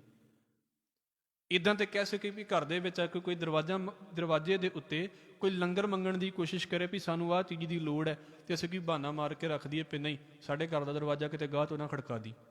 ਵੇਖ ਲਓ ਲੋਕੀ ਕੀ ਵਿਹਾਰ ਕਰਦੇ ਨੇ ਮੰਗਣ ਵਾਲਿਆਂ ਦੇ ਨਾਲ। ਮੈਂ ਨਹੀਂ ਕਹਿੰਦਾ ਵੀ ਮੰਗਤਿਆਂ ਨੂੰ ਦਾਨ ਇਦਾਂ ਦੇ ਦੇਣਾ ਚਾਹੀਦਾ ਹੈ, ਪਰ ਜੇ ਕੋਈ ਲੋੜਵੰਦ ਹੈ ਤੇ ਸਾਡੇ ਐਡੇ ਵੱਡੇ ਘਰਾਂ ਦਾ ਕੀ ਫਾਇਦਾ ਹੈ ਜੇ ਉਸ ਘਰ ਦੇ ਵਿੱਚੋਂ ਇੱਕ ਰੋਟੀ ਨਹੀਂ ਕਿਸੇ ਨੂੰ ਫੜਾਈ ਗਈ। ਤੇ ਸਤਿਗੁਰੂ ਕੀ ਕਹਿੰਦੇ ਨੇ, ਮਿੱਠਤ ਨੀਵੀਂ ਨਾਨਕਾ ਗੁਣ ਚੰਗਿਆਈਆਂ ਤਤ। ਉਹ ਭਾਈ ਸਭ ਤੋਂ ਮਿੱਠੀ ਚੀਜ਼ ਕਿਹੜੀ ਹੈ, ਸਭ ਤੋਂ ਉੱਤਮ ਚੀਜ਼ ਕਿਹੜੀ ਹੈ?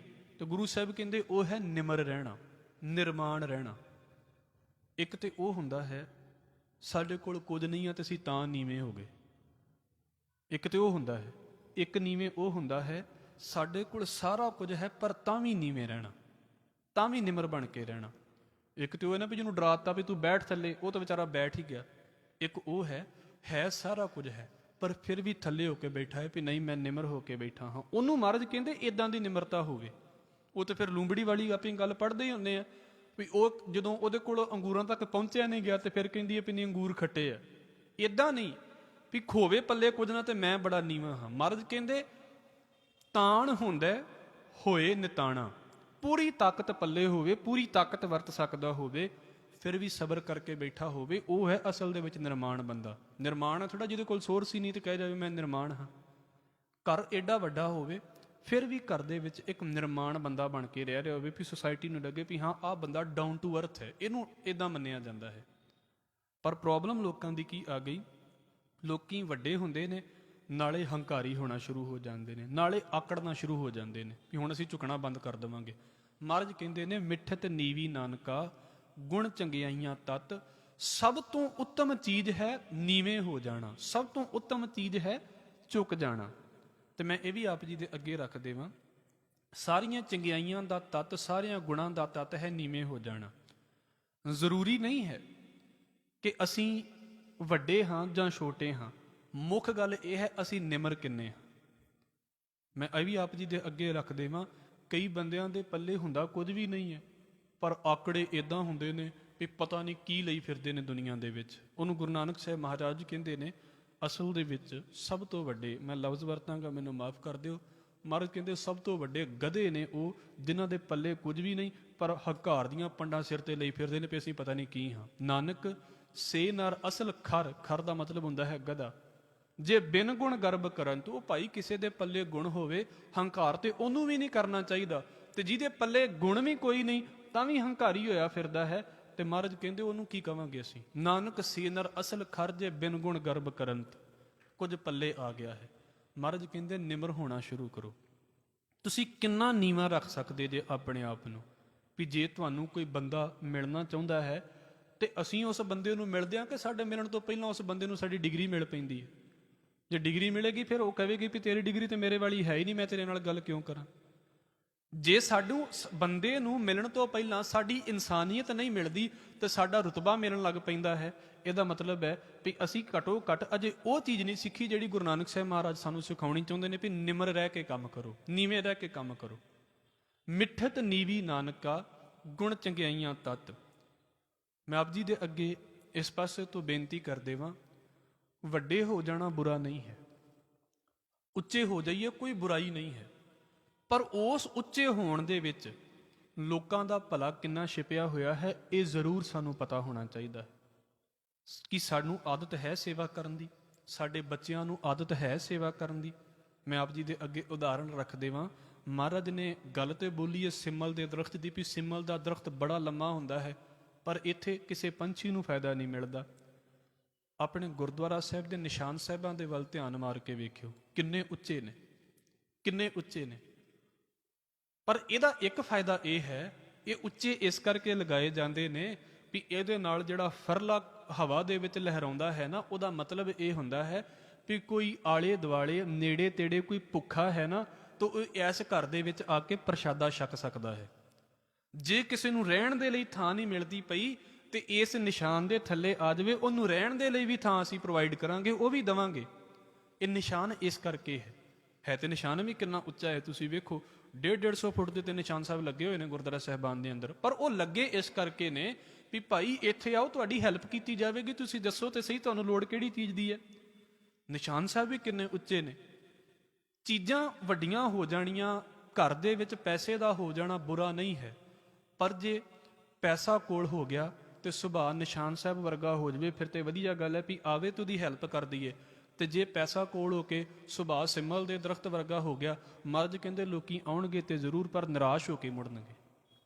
ਮਿੱਠਤ ਨੀਵੀ ਨਾਨਕਾ, ਆਪਣੇ ਅੰਦਰ ਨਿਰਮਾਣਤਾ ਭਰ ਕੇ ਰੱਖੀਏ। ਤੇ ਨਿਰਮਾਣਤਾ ਮੈਂ ਫਿਰ ਕਹਿ ਰਿਹਾ ਹਾਂ, ਇਦਾਂ ਦੀ ਨਿਰਮਾਣਤਾ ਨਹੀਂ ਵੀ ਮੇਰੇ ਪੱਲੇ ਕੁਝ ਨਹੀਂ ਤੇ ਮੈਂ ਤਾਂ ਨਿਮਰ ਹਾਂ। ਸਾਰਾ ਕੁਝ ਪੱਲੇ ਹੋਵੇ, ਮੇਰੇ ਕੋਲ ਹਰ ਇੱਕ ਚੀਜ਼ ਦੀ ਤਾਕਤ ਹੋਵੇ, ਮੈਂ ਫਿਰ ਵੀ ਨੀਵਾਂ, ਮੈਂ ਫਿਰ ਵੀ ਡਾਊਨ ਟੂ ਅਰਥ ਜੀ ਰਿਹਾ ਹਾਂ, ਮੈਨੂੰ ਪਤਾ ਹੈ ਤਾਕਤ ਹੈ ਮੇਰੇ ਕੋਲ। ਮਿੱਠਤ ਨੀਵੀ ਨਾਨਕਾ, ਗੁਣ ਚੰਗਿਆਈਆਂ ਤਤ। ਪਰ ਗੁਰੂ ਸਾਹਿਬ ਕੀ ਕਹਿੰਦੇ ਨੇ, ਸਭ ਕੋ ਨਿਵੈ ਆਪ ਕੋ, ਪਰ ਕੋ ਨਿਵੈ ਨਾ ਕੋਏ। ਇਹ ਵੀ ਇੱਕ ਦੁਨੀਆ ਦੀ ਬੜੀ ਵੱਡੀ ਸੱਚਾਈ ਹੈ। ਜਿਹੜਾ ਵੀ ਬੰਦਾ ਝੁਕਦਾ ਹੈ, ਅਸੀਂ ਜਦੋਂ ਵੀ ਝੁਕਦੇ ਹਾਂ, ਅਸੀਂ ਇਸ ਕਰਕੇ ਨਹੀਂ ਝੁਕਦੇ ਵੀ ਅਸੀਂ ਨਿਮਰ ਮੰਨਦੇ ਹਾਂ ਆਪਣੇ ਆਪ ਨੂੰ, ਅਸੀਂ ਨਿਰਮਾਣ ਮੰਨਦੇ ਹਾਂ ਆਪਣੇ ਆਪ ਨੂੰ, ਇਸ ਕਰਕੇ ਨਹੀਂ ਝੁਕਦੇ। ਸਤਿਗੁਰੂ ਕਹਿੰਦੇ ਨੇ ਅਸੀਂ ਝੁਕਦੇ ਹਾਂ ਆਪਣੇ ਫਾਇਦੇ ਦੀ ਖਾਤਰ, ਅਸੀਂ ਝੁਕਦੇ ਹਾਂ ਆਪਣੇ ਮਤਲਬ ਦੀ ਖਾਤਰ। ਮੇਰੇ ਤੋਂ ਵੱਡਾ ਮੈਨੂੰ ਝੁਕਾਉਂਦਾ ਹੈ, ਆਪਣੇ ਤੋਂ ਛੋਟੇ ਨੂੰ ਮੈਂ ਝੁਕਾ ਰਿਹਾ। ਇਸ ਕਰਕੇ ਜਿਹੜਾ ਉਹਦੇ ਤੋਂ ਛੋਟਾ ਹੋਵੇਗਾ ਉਹ ਉਹਦੇ ਅੱਗੇ ਝੁਕਦਾ ਹੋਵੇਗਾ। ਉਹਨੂੰ ਪਤਾ ਹੈ ਵੀ ਜੇ ਮੈਂ ਇਹਦੇ ਅੱਗੇ ਸਿਰ ਸਿੱਧਾ ਕਰਕੇ ਖਲੋ ਗਿਆ ਤੇ ਕਿਤੇ ਮੇਰਾ ਨੁਕਸਾਨ ਹੀ ਨਾ ਕਰ ਦੇਵੇ। ਝੁਕਦੇ ਹਾਂ ਅਸੀਂ, ਕਦੋਂ ਅਸੀਂ ਨਹੀਂ ਝੁਕਦੇ। ਮਹਾਰਾਜ ਕਹਿੰਦੇ ਸਭ ਕੋ ਨਿਵੈ ਆਪ ਕੋ। ਜਿੱਥੇ ਬੰਦੇ ਨੂੰ ਪਤਾ ਲੱਗ ਜਾਵੇ ਨਾ ਵੀ ਇੱਥੇ ਮੇਰਾ ਫਾਇਦਾ ਹੋਣਾ ਹੈ, ਬੰਦਾ ਉਸੇ ਵੇਲੇ ਸਿਰ ਸੁੱਟ ਲੈਂਦਾ ਵੀ ਠੀਕ ਹੈ ਮੈਂ ਤੇਰੀ ਗੱਲ ਮੰਨ ਲੈਂਦਾ ਹਾਂ, ਬੰਦਾ ਉਸੇ ਵੇਲੇ ਝੁਕ ਜਾਂਦਾ ਹੈ। ਪਰ ਜੇ ਉਹੀ ਗੱਲ ਕਿਸੇ ਦੂਸਰੇ ਲਈ ਕਰਨੀ ਹੋਵੇ, ਪਰ ਕੋ ਨਿਵੈ ਨਾ ਕੋਏ, ਕਿਸੇ ਪਰਾਏ ਦੇ ਲਈ, ਕਿਸੇ ਦੂਸਰੇ ਲਈ ਕੌਣ ਝੁਕਦਾ ਹੈ। ਸਮਾਜ ਦੇ ਵਿੱਚ ਤੁਸੀਂ ਵੇਖੋ ਨਾ, ਆਪਣੇ ਫਾਇਦੇ ਲਈ ਬੰਦਾ ਕਿੰਨਾ ਕਸ਼ਟ ਚੱਲ ਲੈਂਦਾ ਹੈ, ਰਾਤ ਵੀ ਜਾਗ ਲੈਂਦਾ ਹੈ, ਦੁੱਖ ਵੀ ਉਠਾ ਲੈਂਦਾ ਹੈ। ਪਰ ਕਦੀ ਇਸ ਗੱਲ ਨੂੰ ਸੋਚ ਕੇ ਵੇਖਿਓ, ਜਦੋਂ ਉਹੀ ਕੰਮ ਕਿਤੇ ਸਾਨੂੰ ਦੂਜੇ ਲਈ ਕਰਨਾ ਪੈ ਜਾਵੇ ਤੇ ਅਸੀਂ ਫਿਰ ਕੀ ਕਹਿੰਦੇ ਹਾਂ, ਮੈਂ ਤੇਰੇ ਲਈ ਕਿਉਂ ਕਰਾਂ, ਮੈਨੂੰ ਕੀ ਫਾਇਦਾ ਹੋਵੇਗਾ ਉਹਦੇ ਵਿੱਚ। ਅਸੀਂ ਕਿਸੇ ਦਾ ਇੰਤਜ਼ਾਰ ਕਰਨਾ ਹੋਵੇ ਨਾ ਆਪਣੇ ਲਈ, ਤੇ ਵੇਖੋ ਅਸੀਂ 2 ਘੰਟੇ ਵੀ ਕਰ ਲੈਂਦੇ ਹਾਂ, ਕਿੰਨੇ ਸਬਰ ਦੇ ਨਾਲ ਬੱਝ ਕੇ ਬੈਠੇ ਹੁੰਦੇ ਹਾਂ। ਪਰ ਕਿਸੇ ਦੂਸਰੇ ਦੇ ਬੰਦੇ ਦਾ ਸਾਨੂੰ 20 ਮਿੰਟ ਵੀ ਇੰਤਜ਼ਾਰ ਵੱਧ ਕਰਨਾ ਪੈ ਜਾਵੇ, ਵੇਖੋ ਸਾਡੇ ਮਨ ਦੇ ਵਿੱਚ ਖਿਆਲ ਹੀ ਬਦਲਦੇ ਸ਼ੁਰੂ ਹੋ ਜਾਂਦੇ ਨੇ ਵੀ ਕਾਹਦੇ ਲਈ ਮੈਂ ਕਿਸੇ ਦਾ ਇੰਤਜ਼ਾਰ ਕਿਉਂ ਕਰੀ ਜਾ ਰਿਹਾ। ਮਹਾਰਾਜ ਇਸ ਗੱਲ ਨੂੰ ਕਹਿੰਦੇ ਨੇ, ਭਾਈ ਸਭ ਕੋ ਨਿਵੈ ਆਪ ਕੋ। ਹਰ ਕੋਈ ਬੰਦਾ ਝੁਕਦਾ ਤੇ ਹੈ। ਮਹਾਰਾਜ ਨੇ ਕਿਹਾ ਹੈ ਨਾ ਵੀ ਸਾਰਿਆਂ ਤੋਂ ਚੰਗੀ ਚੀਜ਼ ਹੈ ਝੁਕ ਜਾਣਾ, ਨਿਮਰ ਹੋਣਾ। ਪਰ ਅਸਲ ਦੇ ਵਿੱਚ ਬੰਦੇ ਝੁਕਦੇ ਨੇ ਆਪਣੇ ਮਤਲਬ ਲਈ। ਜਿੱਥੇ ਉਹਨਾਂ ਨੂੰ ਮਤਲਬ ਨਹੀਂ ਲੱਗਦਾ ਉੱਥੇ ਤੋਂ ਝੁਕਣਾ ਪਸੰਦ ਵੀ ਨਹੀਂ ਕਰਦੇ, ਉੱਥੇ ਤੋਂ ਨਿਮਰ ਹੋਣਾ ਪਸੰਦ ਵੀ ਨਹੀਂ ਕਰਦੇ। ਸਭ ਕੋ ਨਿਵੈ ਆਪ ਕੋ, ਪਰ ਕੋ ਨਿਵੈ ਨਾ ਕੋਏ। ਦੂਸਰੇ ਦੇ ਲਈ ਕੋਈ ਨਹੀਂ ਝੁਕਣਾ ਚਾਹੁੰਦਾ। ਪਰ ਗੁਰੂ ਸਾਹਿਬ ਕਹਿੰਦੇ ਨੇ ਇਸ ਚੀਜ਼ ਨੂੰ ਸੋਚ ਕੇ ਵੇਖੋ, ਧਰ ਤਾਂ ਰਾਜੂ ਤੋਲੀਐ, ਨਿਵੈ ਸੋ ਗੌਰਾ ਹੋਏ। ਕਈਆਂ ਨੂੰ ਲੱਗਦਾ ਹੋਵੇਗਾ ਨਾ ਵੀ ਝੁਕ ਜਾਣਾ ਸ਼ਾਇਦ ਹਾਰ ਜਾਣਾ ਹੈ, ਜਾਂ ਝੁਕ ਜਾਣਾ ਬੜੀ ਸ਼ਰਮ ਵਾਲੀ ਗੱਲ ਹੈ। ਪਰ ਗੁਰੂ ਸਾਹਿਬ ਕਹਿੰਦੇ ਇੱਕ ਚੀਜ਼ ਸੋਚ ਕੇ ਵੇਖੋ, ਆ ਹੁਣ ਤੇ ਸਾਡੇ ਕੋਲ ਇਲੈਕਟ੍ਰੋਨਿਕ ਕੰਡੇ ਆ ਗਏ ਨੇ। ਪਹਿਲਾਂ ਜਦੋਂ ਤਰਾਜੂ ਤੱਕੜੀ ਜਿਹੜੀ ਹੁੰਦੀ ਸੀ, ਉਹਦੇ ਨਾਲ ਜਦੋਂ ਲੋਕ ਤੋਲਦੇ ਹੁੰਦੇ ਸੀ, ਤੇ ਤੁਸੀਂ ਵੇਖੋ ਹਾਂ, ਜਿਹੜਾ ਪਾਸਾ ਭਾਰਾ ਹੋਵੇਗਾ ਉਹੀ ਝੁਕੇਗਾ। ਜਿਹੜਾ ਪਾਸਾ ਭਾਰਾ ਹੋਵੇਗਾ, ਜੇ ਵਟਿਆਂ ਵਾਲਾ ਪਾਸਾ ਭਾਰਾ ਹੈ ਤੇ ਵਟੇ ਵਾਲਾ ਪਾਸਾ ਥੱਲੇ ਚਲਾ ਗਿਆ। ਜੇ ਜਿਹੜਾ ਸਮਾਨ ਪਾਇਆ ਹੈ ਉਹ ਭਾਰਾ ਹੈ ਤੇ ਫਿਰ ਉਹ ਪਾਸਾ ਥੱਲੇ ਚਲਾ ਗਿਆ। ਇਹਦਾ ਮਤਲਬ ਹੈ ਨੀਵਾਂ ਕੌਣ ਹੁੰਦਾ ਹੈ, ਜਿਹੜਾ ਭਾਰਾ ਹੈ। ਗੁਰੂ ਸਾਹਿਬ ਨੇ ਉਹ ਗੱਲ ਸਮਝਾਉਣ ਦੀ ਕੋਸ਼ਿਸ਼ ਕੀਤੀ ਹੈ ਵੀ ਭਾਈ ਅਸਲ ਦੇ ਵਿੱਚ ਗੱਲ ਇੰਨੀ ਕੁ ਹੈ ਵੀ ਜਿੰਨੇ ਜਿੰਨੇ ਅਸੀਂ ਭਾਰੇ ਹੋਵਾਂਗੇ, ਜਿੰਨੇ ਜਿੰਨੇ ਅਸੀਂ ਡਾਊਨ ਟੂ ਅਰਥ ਹੋਵਾਂਗੇ, ਅਸੀਂ ਓਨੇ ਹੀ ਜ਼ਿਆਦਾ ਮੁੱਲ ਵਾਲੇ ਹੋਵਾਂਗੇ। ਤੇ ਜਿੰਨੇ ਜਿੰਨੇ ਅਸੀਂ ਹੌਲੇ ਹਾਂ, ਓਨੇ ਓਨੇ ਭਾਵੇਂ ਓਨੇ ਓਨੇ ਅਸੀਂ ਤਾਂ ਨੂੰ ਚੜ੍ਹਦੇ ਜਾਵਾਂਗੇ। ਮਤਲਬ ਸਿਮਲ ਦੇ ਦਰਖਤ ਵਾਲਾ ਸੁਭਾਅ ਹੋ ਜਾਵੇਗਾ ਸਾਡਾ। ਧਰ ਤਾਂ ਰਾਜੂ ਤੋਲੀ ਹੈ, ਤਕੜੀ ਦੇ ਵਿੱਚ ਕਿਸੇ ਚੀਜ਼ ਨੂੰ ਰੱਖ ਕੇ ਤੋਲ ਲਿਆ ਜਾਵੇ ਤੇ ਕੀ ਹੈ, ਨਿਵੈ ਸੋ ਗੌਰਾ ਹੋਏ। ਜਿਹੜਾ ਪਾਸਾ ਨਿਉ ਜਾਂਦਾ ਹੈ ਉਹ ਪਾਸਾ ਹਮੇਸ਼ਾ ਭਾਰਾ ਹੁੰਦਾ ਹੈ। ਇਦਾਂ ਸਾਡਾ ਸੁਭਾਅ ਹੈ ਭਾਈ। ਜਿੰਨੇ ਝੁਕ ਜਾਵਾਂਗੇ ਓਨੇ ਚੰਗੇ ਹੋ ਜਾਵਾਂਗੇ। ਝੁਕਣ ਦਾ ਮਤਲਬ ਇਹ ਨਹੀਂ ਹੈ ਵੀ ਜ਼ੁਲਮ ਦੇ ਅੱਗੇ ਝੁਕ ਜਾਣਾ। ਮਹਾਰਾਜ ਉਹਨੂੰ ਵੀ ਕਹਿੰਦੇ ਨੇ, ਭੈ ਕਾਹੂ ਕੋ ਦੇਤ ਨਹਿ ਪੈ ਮਾਨਤ ਆਨ। ਪਰ ਇਦਾਂ ਨਾ ਹੋਵੇ ਵੀ ਮੇਰੇ ਪੱਲੇ ਤਾਕਤ ਹੈ ਤੇ ਮੈਂ ਬੰਦਿਆਂ ਨੂੰ ਬੋਲਣ ਲੱਗਾ ਓਏ ਤੋਂ ਬਿਨਾ, ਤੂੰ ਤੋਂ ਬਿਨਾ ਗੱਲ ਹੀ ਨਾ ਕਰਾਂ ਕਿਸੇ ਨੂੰ। ਤੁਸੀਂ ਦੇਖਦੇ ਹੀ ਜੇ, ਮੇਰੇ ਨਾਲੋਂ ਤੇ ਜ਼ਿਆਦਾ ਤੁਸੀਂ ਵੇਖਦੇ ਜੇ, ਵੱਡਾ ਜਿਹੜਾ ਹੈ ਉਹ ਆਪਣੇ ਤੋਂ ਛੋਟੇ ਨੂੰ ਕਿਵੇਂ ਬੁਲਾਉਂਦਾ ਪਿਆ ਹੈ। ਬਹੁਤ ਥਾਵਾਂ ਘੱਟ ਨੇ ਜਿੱਥੇ ਮਾਲਕ ਜਿਹੜਾ ਹੈ ਉਹ ਆਪਣੇ ਨੌਕਰਾਂ ਨੂੰ ਬੜੀ ਰਿਸਪੈਕਟ ਦੇ ਨਾਲ ਬੋਲਦਾ ਹੈ। ਨਹੀਂ ਤਾਂ ਬਹੁਤੇ ਆਫਿਸ ਦੇ ਵਿੱਚ ਜਾਣ ਵਾਲੇ ਨੇ, ਬੌਸ ਇਦਾਂ ਬੋਲਦਾ ਪਿਆ ਹੈ, ਜਾਂ ਉਹਨਾਂ ਦੇ ਜਿਹੜੇ ਹੈੱਡ ਨੇ ਡਿਪਾਰਟਮੈਂਟ ਦੇ, ਜਿਹੜੇ ਵੀ ਹੈ ਨੇ, ਉਹ ਇਦਾਂ ਬੋਲਦੇ ਨੇ ਵੀ ਅਸੀਂ ਇਹਨਾਂ ਦੇ ਉੱਤੇ ਰਾਜ ਕਰਨ ਵਾਲੇ ਹਾਂ। ਮਜਬੂਰੀਆਂ ਨੌਕਰੀ ਕਰਾਈ ਜਾਂਦੀਆਂ ਨੇ, ਘਰੋਂ ਵੀ ਗੱਲਾਂ ਸੁਣਦੇ ਨੇ, ਬਾਹਰੋਂ ਵੀ ਵਿਚਾਰੇ ਗੱਲਾਂ ਹੀ ਸੁਣਦੇ ਨੇ। ਇੰਨਾ ਔਖਾ ਹੈ ਉਹਨਾਂ ਲਈ। ਇਹ ਨੌਕਰੀਆਂ ਸੌਖੀਆਂ ਨਹੀਂ ਨੇ। ਤੁਸੀਂ ਵੇਖਦੇ ਜੇ, ਸਾਡੇ ਨਾਲੋਂ ਜ਼ਿਆਦਾ ਜਾਣਦੇ ਜੇ ਇਸ ਗੱਲ ਨੂੰ ਵੀ ਪਹਿਲਾਂ 10-15 ਕਿਲੋ ਦੀ ਕਿੱਟ ਲੈ ਕੇ ਉੱਥੇ ਜਾਓ, ਫਿਰ ਸ਼ਾਮਾਂ ਨੂੰ ਵਾਪਸ ਚੁੱਕ ਕੇ ਲਿਆਓ ਤੇ ਉੱਥੇ ਬਹਿ ਕੇ ਉਹਨਾਂ ਲੋਕਾਂ ਦੀਆਂ ਗੱਲਾਂ ਸੁਣੋ ਜਿਨ੍ਹਾਂ ਨੂੰ ਇੰਝ ਲੱਗਦਾ ਵੀ ਅਸੀਂ ਕੋਈ ਨਾ ਅਹਿਸਾਨ ਕਰਦੇ ਪਏ ਹਾਂ ਨੌਕਰੀ ਦੇ ਕੇ। ਕਿੰਨਿਆਂ ਦੇ ਨਾਲ ਹੁੰਦਾ। ਤੁਸੀਂ ਵੀਡੀਓਜ਼ ਵੇਖਦੇ ਜੇ, ਦਫ਼ਤਰਾਂ ਦੇ ਵਿੱਚ ਜ਼ਰੂਰੀ ਨਹੀਂ ਵੀ ਸਿਰਫ ਬੰਦਿਆਂ ਬੀਬੀਆਂ ਦੇ ਨਾਲ ਹੀ, ਬੰਦਿਆਂ ਦੇ ਨਾਲ ਵੀ ਮੈਂਟਲੀ ਇੰਨੀ ਸਟ੍ਰੈਸ ਲੋਕਾਂ ਦੀ ਵੱਧ ਚੁੱਕੀ ਹੈ, ਸਿਰਫ ਇਸੇ ਕਰਕੇ ਉਹਨਾਂ ਦੇ ਨਾਲ ਬਿਹੇਵ ਠੀਕ ਨਹੀਂ ਹੁੰਦਾ। ਹਰ ਇੱਕ ਚੀਜ਼, ਕਿਸੇ ਵੀ ਮਾਲਕ ਦੀ ਬੋਲੀ ਵੇਖ ਲਓ ਆਪਣੇ ਨੌਕਰਾਂ ਦੇ ਪ੍ਰਤੀ, ਸਾਨੂੰ ਪਤਾ ਲੱਗ ਜਾਵੇਗਾ ਵੀ ਇਹ ਬੰਦਾ ਕਿੱਦਾਂ ਬੋਲਦਾ ਹੈ। ਔਰ ਜ਼ਿਆਦਾ ਹੀ ਹਾਲ ਮਾੜੇ ਹੋਏ ਨੇ, ਕਿਸੇ ਨੂੰ ਕੀ ਕਹਿਣਾ ਹੈ। ਕਈ ਤੇ ਏਡੇ ਬੁਰੇ ਨੇ ਵੀ ਆਪਾਂ ਕੀ ਕਹੀਏ ਉਹਨਾਂ ਦੇ ਬਾਰੇ। ਵੇਖੋ ਕਿਹੜੇ ਤਰੀਕੇ ਨਾਲ ਆਪਣੇ ਨੌਕਰਾਂ ਨੂੰ ਗੱਲ ਕਰਦੇ ਨੇ, ਜੇ ਮਾੜੀ ਮੋਟੀ ਗਲਤੀ ਵੀ ਹੋ ਜਾਵੇ ਤੇ ਉੱਥੇ ਕੀ ਸੇਵਾ ਕਰਾ ਰਿਹਾ ਹੈ, ਉਹ ਸੇਵਾ ਥੋੜਾ ਹੋ ਰਹੀ। ਉੱਥੇ ਤਾਂ ਡਰ ਹੈ ਇੰਨਾ ਜ਼ਿਆਦਾ ਪਿਆ, ਉਹਦੀ ਮਜਬੂਰੀ ਆ ਵੀ ਲੱਗ ਜਾਣਾ। ਸਤਿਗੁਰੂ ਕਹਿੰਦੇ ਭਾਈ ਜਿੰਨੇ ਅਸੀਂ ਵੱਡੇ ਹੋਈ ਜਾਈਏ ਕਿ ਓਨੇ ਅਸੀਂ ਸਮਝਦਾਰ ਵੀ ਹੁੰਦੇ ਹਾਂ, ਜਿੰਨੇ ਅਸੀਂ ਉੱਚੇ ਹੋ ਗਏ ਹਾਂ ਕਿ ਓਨੀ ਸਾਨੂੰ ਮਾਲਕ ਨੇ ਅਕਲ ਵੀ ਦਿੱਤੀ ਹੈ ਕਿ ਉਹ ਚੀਜ਼ਾਂ ਨਾਲ ਹੀ ਉੱਡੀ ਜਾਂਦੀਆਂ ਨੇ। ਇੱਧਰੋਂ ਪੈਸਾ ਆਈ ਜਾ ਰਿਹਾ, ਇੱਧਰੋਂ ਚੀਜ਼ਾਂ ਆਈ ਜਾ ਰਹੀਆਂ, ਇੱਧਰੋਂ ਅਕਲ ਖਤਮ ਹੋਈ ਜਾਂਦੀ ਹੈ। ਧਰ ਤਾਂ ਰਾਜੂ ਤੋਲੀ ਹੈ, ਨਿਵੈ ਸੋ ਗੌਰਾ ਹੋਏ। ਜਿਹੜਾ ਬੰਦਾ ਝੁਕਦਾ ਹੈ ਨਾ, ਇਹਦਾ ਮਤਲਬ ਇਹ ਨਹੀਂ ਹੈ ਵੀ ਉਹਦੇ ਪੱਲੇ ਕੁਝ ਨਹੀਂ ਹੈ। ਮਰਦ ਕਹਿੰਦੇ ਸਮਝ ਲਓ ਭਾਰਾ ਹੀ ਇੰਨਾ ਹੈ ਬੰਦਾ। ਆਪਾਂ ਇੱਕ ਗੱਲ ਪੜ੍ਹਦੇ ਹੁੰਦੇ ਹਾਂ, ਤੁਸੀਂ ਵੀ ਬੜੀ ਵਾਰ ਪੜ੍ਹੀ ਹੋਵੇਗੀ, ਜਿਹਦੇ ਵਿੱਚ ਉਹ ਗੱਲ ਕਰਦੇ ਹੁੰਦੇ ਵੀ ਜ਼ੁਬਾਨ ਤੇ 3 ਕੁ ਸਾਲਾਂ 'ਚ ਸਿੱਖ ਲੈਂਦੀ ਹੈ ਬੋਲਣਾ ਕਿੱਦਾਂ ਹੈ, ਕੀ ਬੋਲਣਾ ਹੈ, ਇਹ ਭਾਵੇਂ ਸਾਰੀ ਜ਼ਿੰਦਗੀ 'ਚ ਹੀ ਨਾ ਸਿੱਖੇ। ਖਾਸ ਕਰਕੇ ਇਹ ਹਾਲਤ ਜਿਹੜੇ ਨੇ ਨਾ, ਜਿਨ੍ਹਾਂ ਦੇ ਅੰਡਰ ਬੰਦੇ ਕੰਮ ਕਰਦੇ ਨੇ, ਅੱਗੇ ਬੰਦੇ ਕੰਮ ਕਰਦੇ ਨੇ, ਚਾਹੇ ਪ੍ਰਿੰਸੀਪਲ ਦੇ ਅੰਡਰ ਸਕੂਲ ਦਾ ਸਟਾਫ ਹੈ, ਚਾਹੇ ਬੌਸ ਦੇ ਥੱਲੇ ਜਿੰਨੇ ਵੀ ਕੰਮ ਕਰਨ ਵਾਲੇ ਨੇ, ਕਿਸੇ ਵੀ ਕੰਪਨੀ ਦੇ ਨੇ, ਸਾਡੀ ਵਾਲੀ ਲਾਈਨ ਦੇ ਵਿੱਚ ਵੀ ਜਿਹੜੇ ਬੰਦੇ ਨੇ, ਜਿਹੜੇ ਉੱਤੇ ਬੈਠੇ ਹੋਏ ਨੇ, ਉਹ ਬੋਲਦੇ ਕਿਵੇਂ ਨੇ ਕਿਸੇ ਨੂੰ, ਉਹਨਾਂ ਦੇ ਬੋਲਣ ਦਾ। ਪਰ ਇਹਦਾ ਮਤਲਬ ਇਹ ਨਹੀਂ ਵੀ ਉਤਲੇ ਨੂੰ ਅਸੀਂ ਕਹੀ ਜਾਈਏ ਵੀ ਉਤਲਾ ਮੈਨੂੰ ਚੰਗਾ ਨਹੀਂ ਬੋਲਦਾ, ਤੇ ਜਦੋਂ ਮੈਨੂੰ ਬੋਲਣ ਦਾ ਆਪਣੇ ਤੋਂ ਨੀਵਿਆਂ ਨੂੰ ਮੌਕਾ ਮਿਲੇ ਫਿਰ ਉਦੋਂ ਕਸਰ ਮੈਂ ਵੀ ਨਾ ਛੱਡਾਂ, ਤੇ ਮੈਨੂੰ ਆਪਣੇ ਵਾਰੀ ਤੇ ਗੁੱਸਾ ਲੱਗੇ ਵੀ ਹਾਂ ਮੈਨੂੰ ਉਹ ਨਹੀਂ ਚੰਗਾ ਬੋਲਦਾ, ਮੈਂ ਆਪਣੇ ਤੋਂ ਨੀਵੇਂ ਵਾਲਿਆਂ ਨੂੰ ਕਿੰਨਾ ਕੁ ਚੰਗਾ ਬੋਲਦਾ। ਕਿਸੇ ਵੇਲੇ ਇਦਾਂ ਹੁੰਦਾ ਨਾ ਵੀ ਉਹ ਬੌਸ ਦਾ ਗੁੱਸਾ ਫਿਰ ਆਟੋ ਵਾਲੇ ਤੇ ਨਿਕਲ ਜਾਂਦਾ, ਰਿਕਸ਼ੇ ਵਾਲੇ ਤੇ ਨਿਕਲ ਜਾਂਦਾ। ਉੱਥੋਂ ਫਿਰ ਸਾਡੇ ਤੋਂ ਉਹਦੇ ਵਿੱਚ ਫਰਕ ਕੀ ਹੈ? ਉੱਥੇ ਸਾਡਾ ਜ਼ੋਰ ਨਹੀਂ ਚੱਲਿਆ, ਗਾਂ ਸਾਡਾ ਜ਼ੋਰ ਚੱਲ ਗਿਆ ਹੈ। ਹੁਣ ਰਿਕਸ਼ੇ ਵਾਲਾ ਵਿਚਾਰਾ ਕਾਤੇ ਜਿਹੜਾ ਗੁੱਸਾ ਕੱਢੇਗਾ ਉਹ ਆਪਣੇ ਟੱਬਰ ਤੇ ਕੱਢ ਦੇਵੇਗਾ ਆ ਕੇ। ਮਹਾਰਾਜ ਇਹਨੂੰ ਕਹਿੰਦੇ ਨੇ ਭਾਈ ਵੱਡੇ ਹੋਣ ਦਾ ਮਤਲਬ ਹੈ ਅਸੀਂ ਕਿੰਨੇ ਝੁਕ ਜਾਂਦੇ ਹਾਂ। ਧਰ ਤਾਂ ਰਾਜੂ ਤੋਲੀਐ ਨਿਵੈ ਸੋ ਗੌਰਾ ਹੋਏ। ਪਰ ਗੁਰੂ ਸਾਹਿਬ ਕਹਿੰਦੇ ਨੇ ਇਸ ਗੱਲ ਨੂੰ ਵੀ ਧਿਆਨ ਦੇ ਵਿੱਚ ਰੱਖਿਓ, ਮਤਾ ਕਿਤੇ ਸੋਚ ਲਿਓ ਵੀ ਜਿੰਨੇ ਜਾਣੇ ਝੁਕਦੇ ਨੇ ਇਹ ਸਾਰੇ ਕਿਤੇ ਨਿਮਰਤਾ ਦੇ ਕਰਕੇ ਝੁਕਦੇ ਨੇ। ਬੜੇ ਲੋਕ ਇਦਾਂ ਦੇ ਨੇ, ਉਹਨਾਂ ਦੀ ਬੋਲੀ ਸੁਣੋਗੇ ਨਾ ਬਸ ਜੀ ਜੀ ਜੀ ਜੀ, ਇਹਦੇ ਤੋਂ ਬਿਨਾਂ ਕੁਝ ਬੋਲੀ ਨਹੀਂ। ਜਿਹਨੂੰ ਵੀ ਉਹਨਾਂ ਨੂੰ ਸੁਣੋਗੇ ਬਸ ਉਹਨਾਂ ਨੇ ਜੀ ਹਜ਼ੂਰੀ ਕਰਦੇ ਰਹਿਣਾ। ਉਹ ਚਮਚਾ ਟਾਈਪ ਲੋਕ ਜਿਨ੍ਹਾਂ ਨੂੰ ਕਿਹਾ ਜਾਂਦਾ ਹੈ, ਅੱਜ ਕੱਲ੍ਹ ਤੇ ਬੜੀ ਮਸ਼ਹੂਰੀ ਚੱਲਦੀ ਪਈ ਹੈ ਇਹਨਾਂ ਦੀ। ਇੱਦਾਂ ਦੇ ਲੋਕ ਮਤਲਬ ਇੰਨਾ ਮਿੱਠਾ ਮੂੰਹ ਤੋਂ ਬੋਲਦੇ ਪਏ ਨੇ, ਹਰ ਇੱਕ ਗੱਲ ਨੂੰ ਬਸ ਸਿਰ ਸੁੱਟ ਕੇ ਮੰਨਣ ਦੇ ਲਈ ਤਿਆਰ ਬੈਠੇ ਨੇ। ਤਾਂ ਗੁਰੂ ਸਾਹਿਬ ਕਹਿੰਦੇ ਵੀ ਤੁਹਾਨੂੰ ਵਾਕਿਆ ਲੱਗਦਾ ਵੀ ਇਹ ਲੋਕ ਨਿਮਰ ਨੇ? ਮਹਾਰਾਜ ਕਹਿੰਦੇ ਨਿਮਰ ਨਹੀਂ ਨੇ, ਇਹ ਅਪਰਾਧੀ ਲੋਕ ਨੇ। ਮਤਲਬ ਆਪਣੇ ਕਿਸੇ ਕਾਰਨ ਕਰਕੇ ਝੁਕੇ ਪਏ ਨੇ। ਜਿੱਦਣ ਇਹਨਾਂ ਦਾ ਮਤਲਬ ਪੂਰਾ ਹੋ ਗਿਆ ਇਹ ਓਨੇ ਜ਼ੋਰ ਦੇ ਨਾਲ ਬਾਉਂਸ ਬੈਕ ਕਰਨਗੇ। ਜਿੱਦਣ ਇਹਨਾਂ ਦਾ ਮਤਲਬ ਪੂਰਾ ਹੋ ਗਿਆ, ਤੁਸੀਂ ਵੇਖੋ ਕੁਝ ਲੋਕ ਕਿਸੇ ਚੀਜ਼ ਨੂੰ ਪਾਉਣ ਦੀ ਖਾਤਰ ਇੰਨਾ ਮਿੱਠਾ ਬੋਲਦੇ ਨੇ, ਜਿੱਦਣ ਪਾ ਲਈ ਉਹ ਚੀਜ਼ ਫਿਰ ਉਹਨਾਂ ਦੀ ਬੋਲੀ ਬਦਲ ਜਾਂਦੀ ਹੈ, ਹਵਾ ਹੀ ਬਦਲ ਗਈ। ਗੁਰੂ ਸਾਹਿਬ ਕੀ ਕਹਿੰਦੇ ਨੇ, ਭਾਈ ਅਪਰਾਧੀ ਦੂਣਾ ਨਿਵੈ। ਮਤਾਂ ਕਿਤੇ ਸੋਚੋ ਵੀ ਜਿੰਨੇ ਜਾਣੇ ਝੁਕਦੇ ਨੇ ਉਹ ਸਾਰੇ ਜਿਹੜੇ ਨੇ ਉਹ ਨਿਮਰਤਾ ਕਰਕੇ ਝੁਕਦੇ ਨੇ। ਉਹ ਇੱਕ ਗੱਲ ਕਹੀ ਜਾਂਦੀ ਹੁੰਦੀ ਹੈ, ਮੈਂ ਆਪ ਜੀ ਦੇ ਅੱਗੇ ਰੱਖ ਦੇਵਾਂ, ਵੀ ਬੇਬੇ ਬਾਪੂ ਦੀ ਸੇਵਾ ਦੋ ਤਰੀਕਿਆਂ ਦੇ ਨਾਲ ਹੁੰਦੀ ਹੈ। ਇੱਕ ਤੇ ਹੁੰਦੇ ਨੇ ਵੀ ਜਿਹੜੇ ਵਾਕਈ ਇਸ ਕਰਕੇ ਸੇਵਾ ਕਰਦੇ ਨੇ ਵੀ ਸਾਡਾ ਬਾਪੂ ਹੈ ਤੇ ਫਿਰ ਸੇਵਾ ਕਰਨੀ ਆ। ਇੱਕ ਇਸ ਕਰਕੇ ਕਰਦੇ ਨੇ ਵੀ ਜੇ ਬਾਪੂ ਕਿਤੇ ਦੂਜੇ ਘਰ 'ਚ ਚੜ੍ਹਾਈ ਕਰ ਗਿਆ ਤੇ ਕਿਤੇ ਸਾਰਾ ਕੁਝ ਉਹਦੇ ਨਾਂ ਹੀ ਨਾ ਹੋ ਜੇ, ਇਸ ਕਰਕੇ ਆਪਣੇ ਘਰ 'ਚ ਲਿਆ ਕੇ ਸੇਵਾ ਕਰ ਲਓ। ਹੁੰਦਾ ਕਿ ਨਹੀਂ ਹੁੰਦਾ? ਤੁਸੀਂ ਵੇਖ ਲਓ, ਲੋਕੀ ਤੇ ਭੋਗਾਂ 'ਤੇ ਲੜ ਪੈਂਦੇ ਨੇ।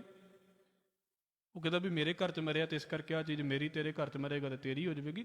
ਬਾਪੂ ਵੰਡ ਲੈਂਦੇ ਨੇ ਲੋਕ, ਹੋਰ ਕੀ। ਇਹ ਕੋਈ ਨਵੀਆਂ ਗੱਲਾਂ ਨਹੀਂ ਨੇ ਸਾਡੇ ਸਮਾਜ ਦੇ ਵਿੱਚ।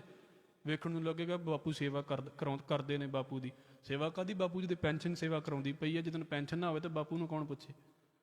ਅਪਰਾਧੀ ਦੂਣਾ ਨਿਵੇ, ਅਪਰਾਧੀ ਕਿਸਮ ਦੇ ਲੋਕ। ਮਹਾਰਾਜ ਕਹਿੰਦੇ ਜਿੰਨਾ ਮਰਜ਼ੀ ਝੁਕਾ ਲਓ ਇਹਨਾਂ ਨੂੰ, ਆਪਣੇ ਮਾਂ ਪਿਓ ਦੇ ਅੱਗੇ ਵੀ ਝੁਕ ਜਾਣਗੇ, ਬੌਸ ਦੇ ਅੱਗੇ ਵੀ ਝੁਕ ਜਾਣਗੇ, ਪਰ ਕਿਸੇ ਕਪਟ ਦੇ ਕਰਕੇ ਝੁਕੇ ਪਏ ਨੇ। ਅੰਦਰ ਧੋਖਾ ਹੈ ਇਹਨਾਂ ਦੇ। ਸਤਿਗੁਰੂ ਨੇ ਉਦਾਹਰਣ ਪਤਾ ਕੀ ਲਈ ਹੈ?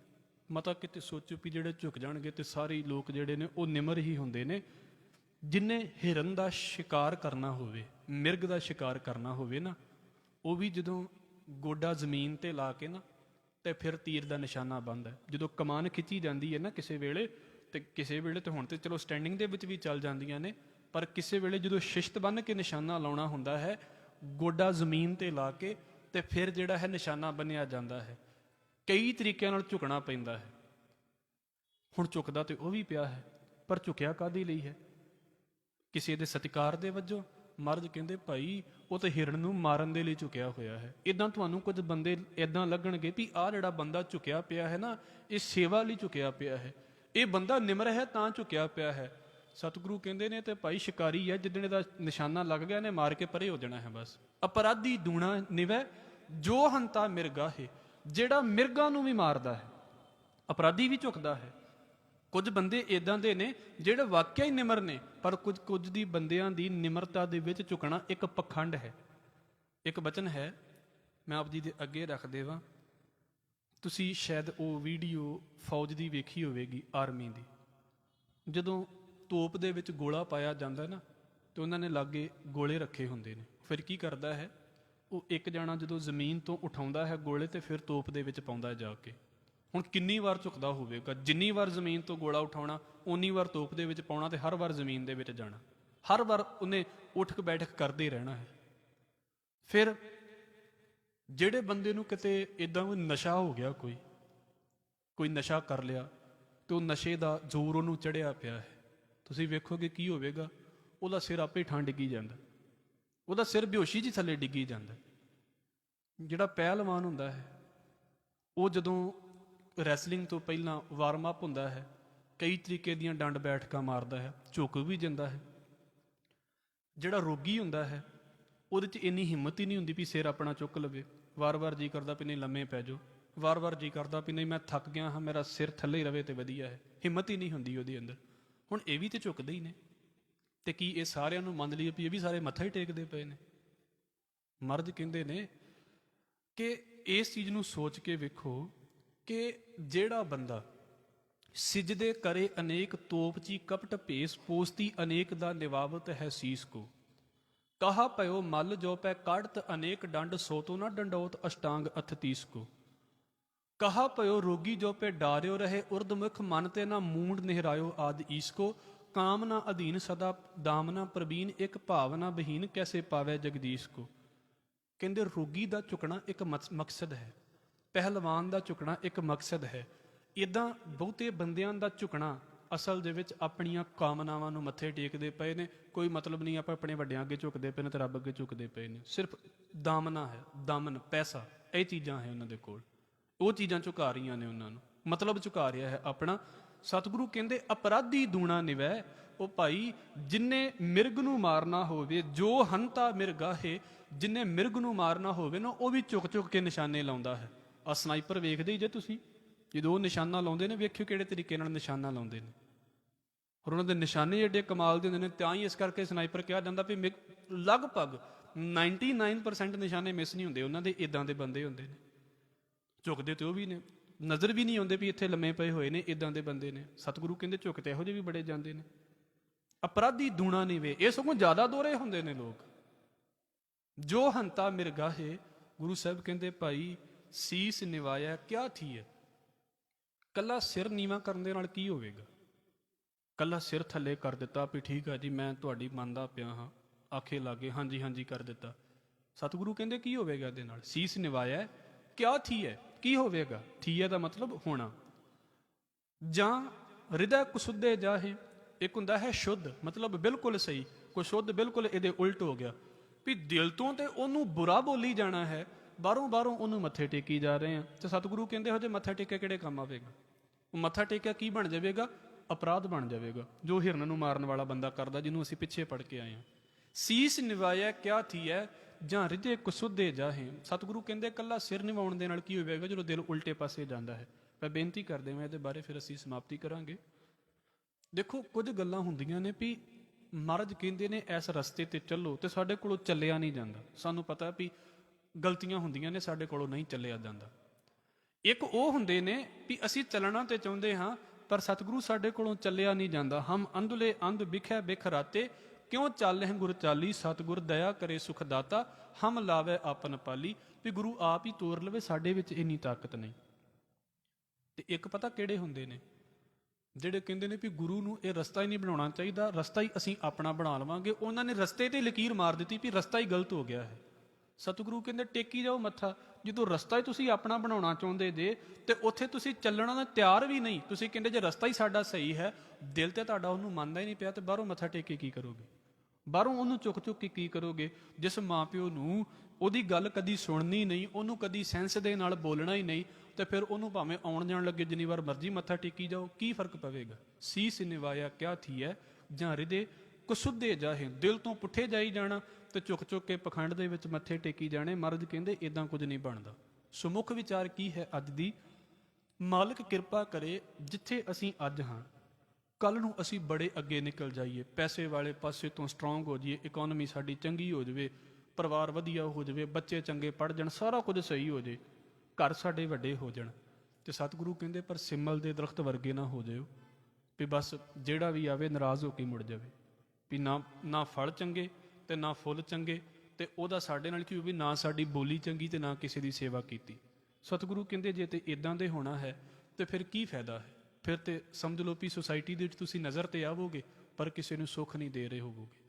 ਸੁਸਾਇਟੀ ਇਦਾਂ ਦੀ ਨਿਸੁਭਾਅ ਨਿਸ਼ਾਨ ਸਾਹਿਬ ਵਰਗਾ ਵੀ ਜਿਹੜਾ ਵੀ ਇਹਦੇ ਥੱਲੇ ਆਵੇ ਉਹਦੀ ਸੇਵਾ ਕਰਨੀ ਹੈ ਆਪਣੀ ਹੈਸੀਅਤ ਦੇ ਅਨੁਸਾਰ, ਉਹਦੀ ਲੋੜ ਪੂਰੀ ਕਰਨੀ ਹੈ ਆਪਣੀ ਹੈਸੀਅਤ ਦੇ ਅਨੁਸਾਰ। ਸਾਡੇ ਘਰ ਇਦਾਂ ਦੇ ਹੋਣੇ ਚਾਹੀਦੇ ਨੇ ਵੀ ਕੋਈ ਪ੍ਰਸ਼ਾਦਾ ਮੰਗੇ ਤੇ ਸਾਡੇ ਕੋਲੋਂ ਨਾ ਨਹੀਂ ਨਿਕਲਣੀ ਚਾਹੀਦੀ ਜੇ ਸਾਡੇ ਘਰ ਦੇ ਵਿੱਚ ਪਿਆ ਹੋਇਆ ਹੈ। ਇਹ ਜ਼ਰੂਰੀ ਹੈ, ਇਹਨੂੰ ਆਦਤਾਂ ਪਾਈਏ ਆਪਣੇ ਘਰਾਂ ਦੇ ਵਿੱਚ। ਆਪਣੇ ਬੱਚਿਆਂ ਨੂੰ ਵੀ ਸਾਡਿਆਂ ਨੂੰ ਪਤਾ ਹੋਵੇ ਵੀ ਭਾਈ ਲੋੜਵੰਦ ਦੀ ਮਦਦ ਪੈਸੇ ਦੇ ਨਾਲ ਨਾ ਕਰੋ, ਕੋਈ ਫਰਕ ਨਹੀਂ ਪੈਂਦਾ, ਪਰ ਉਹਨੂੰ ਪੁੱਛੋ ਵੀ ਜੇ ਪ੍ਰਸ਼ਾਦਾ ਛਕਣਾ ਹੈ ਤੇ ਤੈਨੂੰ ਮੈਂ ਪ੍ਰਸ਼ਾਦਾ ਛਕਾ ਸਕਦਾ ਹਾਂ। ਇੱਕ ਤੇ ਉਹਦੇ ਨਾਲ ਇਹ ਫਰਕ ਹੋਵੇਗਾ ਵੀ ਤੁਹਾਨੂੰ ਪਤਾ ਲੱਗੇਗਾ ਵੀ ਪੈਸਾ ਗਲਤ ਪਾਸੇ ਨਹੀਂ ਜਾਵੇਗਾ। ਰੋਟੀ ਪਾਣੀ ਦੇਵਾਂਗੇ ਤੇ ਸਾਨੂੰ ਪਤਾ ਵੀ ਰੋਟੀ ਤੇ ਕਿਤੇ ਵੇਚ ਨਹੀਂ ਦੇਵੇਗਾ ਨਾ, ਖਾਵੇਗਾ ਹੀ ਨਾ। ਜੇ ਭੁੱਖ ਹੋਵੇਗੀ ਤੇ ਪੈਸੇ ਦਾ ਤੇ ਪਤਾ ਨਹੀਂ ਵੀ ਕਿੱਥੇ ਜਾ ਕੇ ਗਲਤ ਪਾਸੇ ਵਰਤ ਲਵੇ, ਫਿਰ ਵੀ ਸਾਨੂੰ ਦੁੱਖ ਹੋਵੇਗਾ ਵੀ ਅਸੀਂ ਪੈਸੇ ਦਿੱਤੇ ਨੇ ਗਲਤ ਵਰਤ ਲਏ। ਉਹਨੂੰ ਗੁਰੂ ਸਾਹਿਬ ਕਹਿੰਦੇ ਵੀ ਅਸੀਂ ਜੋ ਵੀ ਹੋ ਜਾਈਏ ਪਰ ਇੰਨੇ ਨਿਮਰ ਵੀ ਕੋਈ ਸਾਡੇ ਕੋਲ ਆ ਕੇ ਕੁਝ ਮੰਗੇ ਤੇ ਪਰ ਨਾਲ ਕੀ ਕਰੇ, ਅਸੀਂ ਆਪਣਾ ਦਿਲ ਖੋਲ ਸਕੀਏ। ਸਾਡਾ ਦਿਲ ਜਿਹੜਾ ਹੈ ਉਹ ਏਡਾ ਭਾਰਾ ਹੋਵੇ, ਦਿਲ ਏਡਾ ਵੱਡਾ ਹੋਵੇ। ਇਹ ਇਸ ਪਾਸੇ ਦੀ ਗੱਲ ਹੈ। ਸਤਿਗੁਰੂ ਕਿਰਪਾ ਕਰਨ। ਨਿਮਰਤਾ ਦੇ ਕੁਝ ਕੁ ਪਾਸੇ ਅਸੀਂ ਸਿੱਖਣ ਦੀ ਕੋਸ਼ਿਸ਼ ਕੀਤੀ ਹੈ। ਅੱਜ ਆਪ ਜੀ ਦੇ ਚਰਨਾਂ ਦੇ ਵਿੱਚ ਬੇਨਤੀਆਂ ਕਰਦਿਆਂ, ਮੇਰੇ ਪਾਸੋਂ ਬੋਲਦਿਆਂ ਹੋਈਆਂ ਭੁੱਲਾਂ ਦੀ ਖਿਮਾ ਫਤਿਹ ਨਾਲ ਸਾਂਝ ਪਾਓ ਜੀ। ਵਾਹਿਗੁਰੂ ਜੀ ਕਾ ਖਾਲਸਾ, ਵਾਹਿਗੁਰੂ ਜੀ ਕੀ ਫਤਿਹ। ਸਤਿਨਾਮ ਵਾਹਿਗੁਰੂ ਸਾਹਿਬ ਜੀਓ।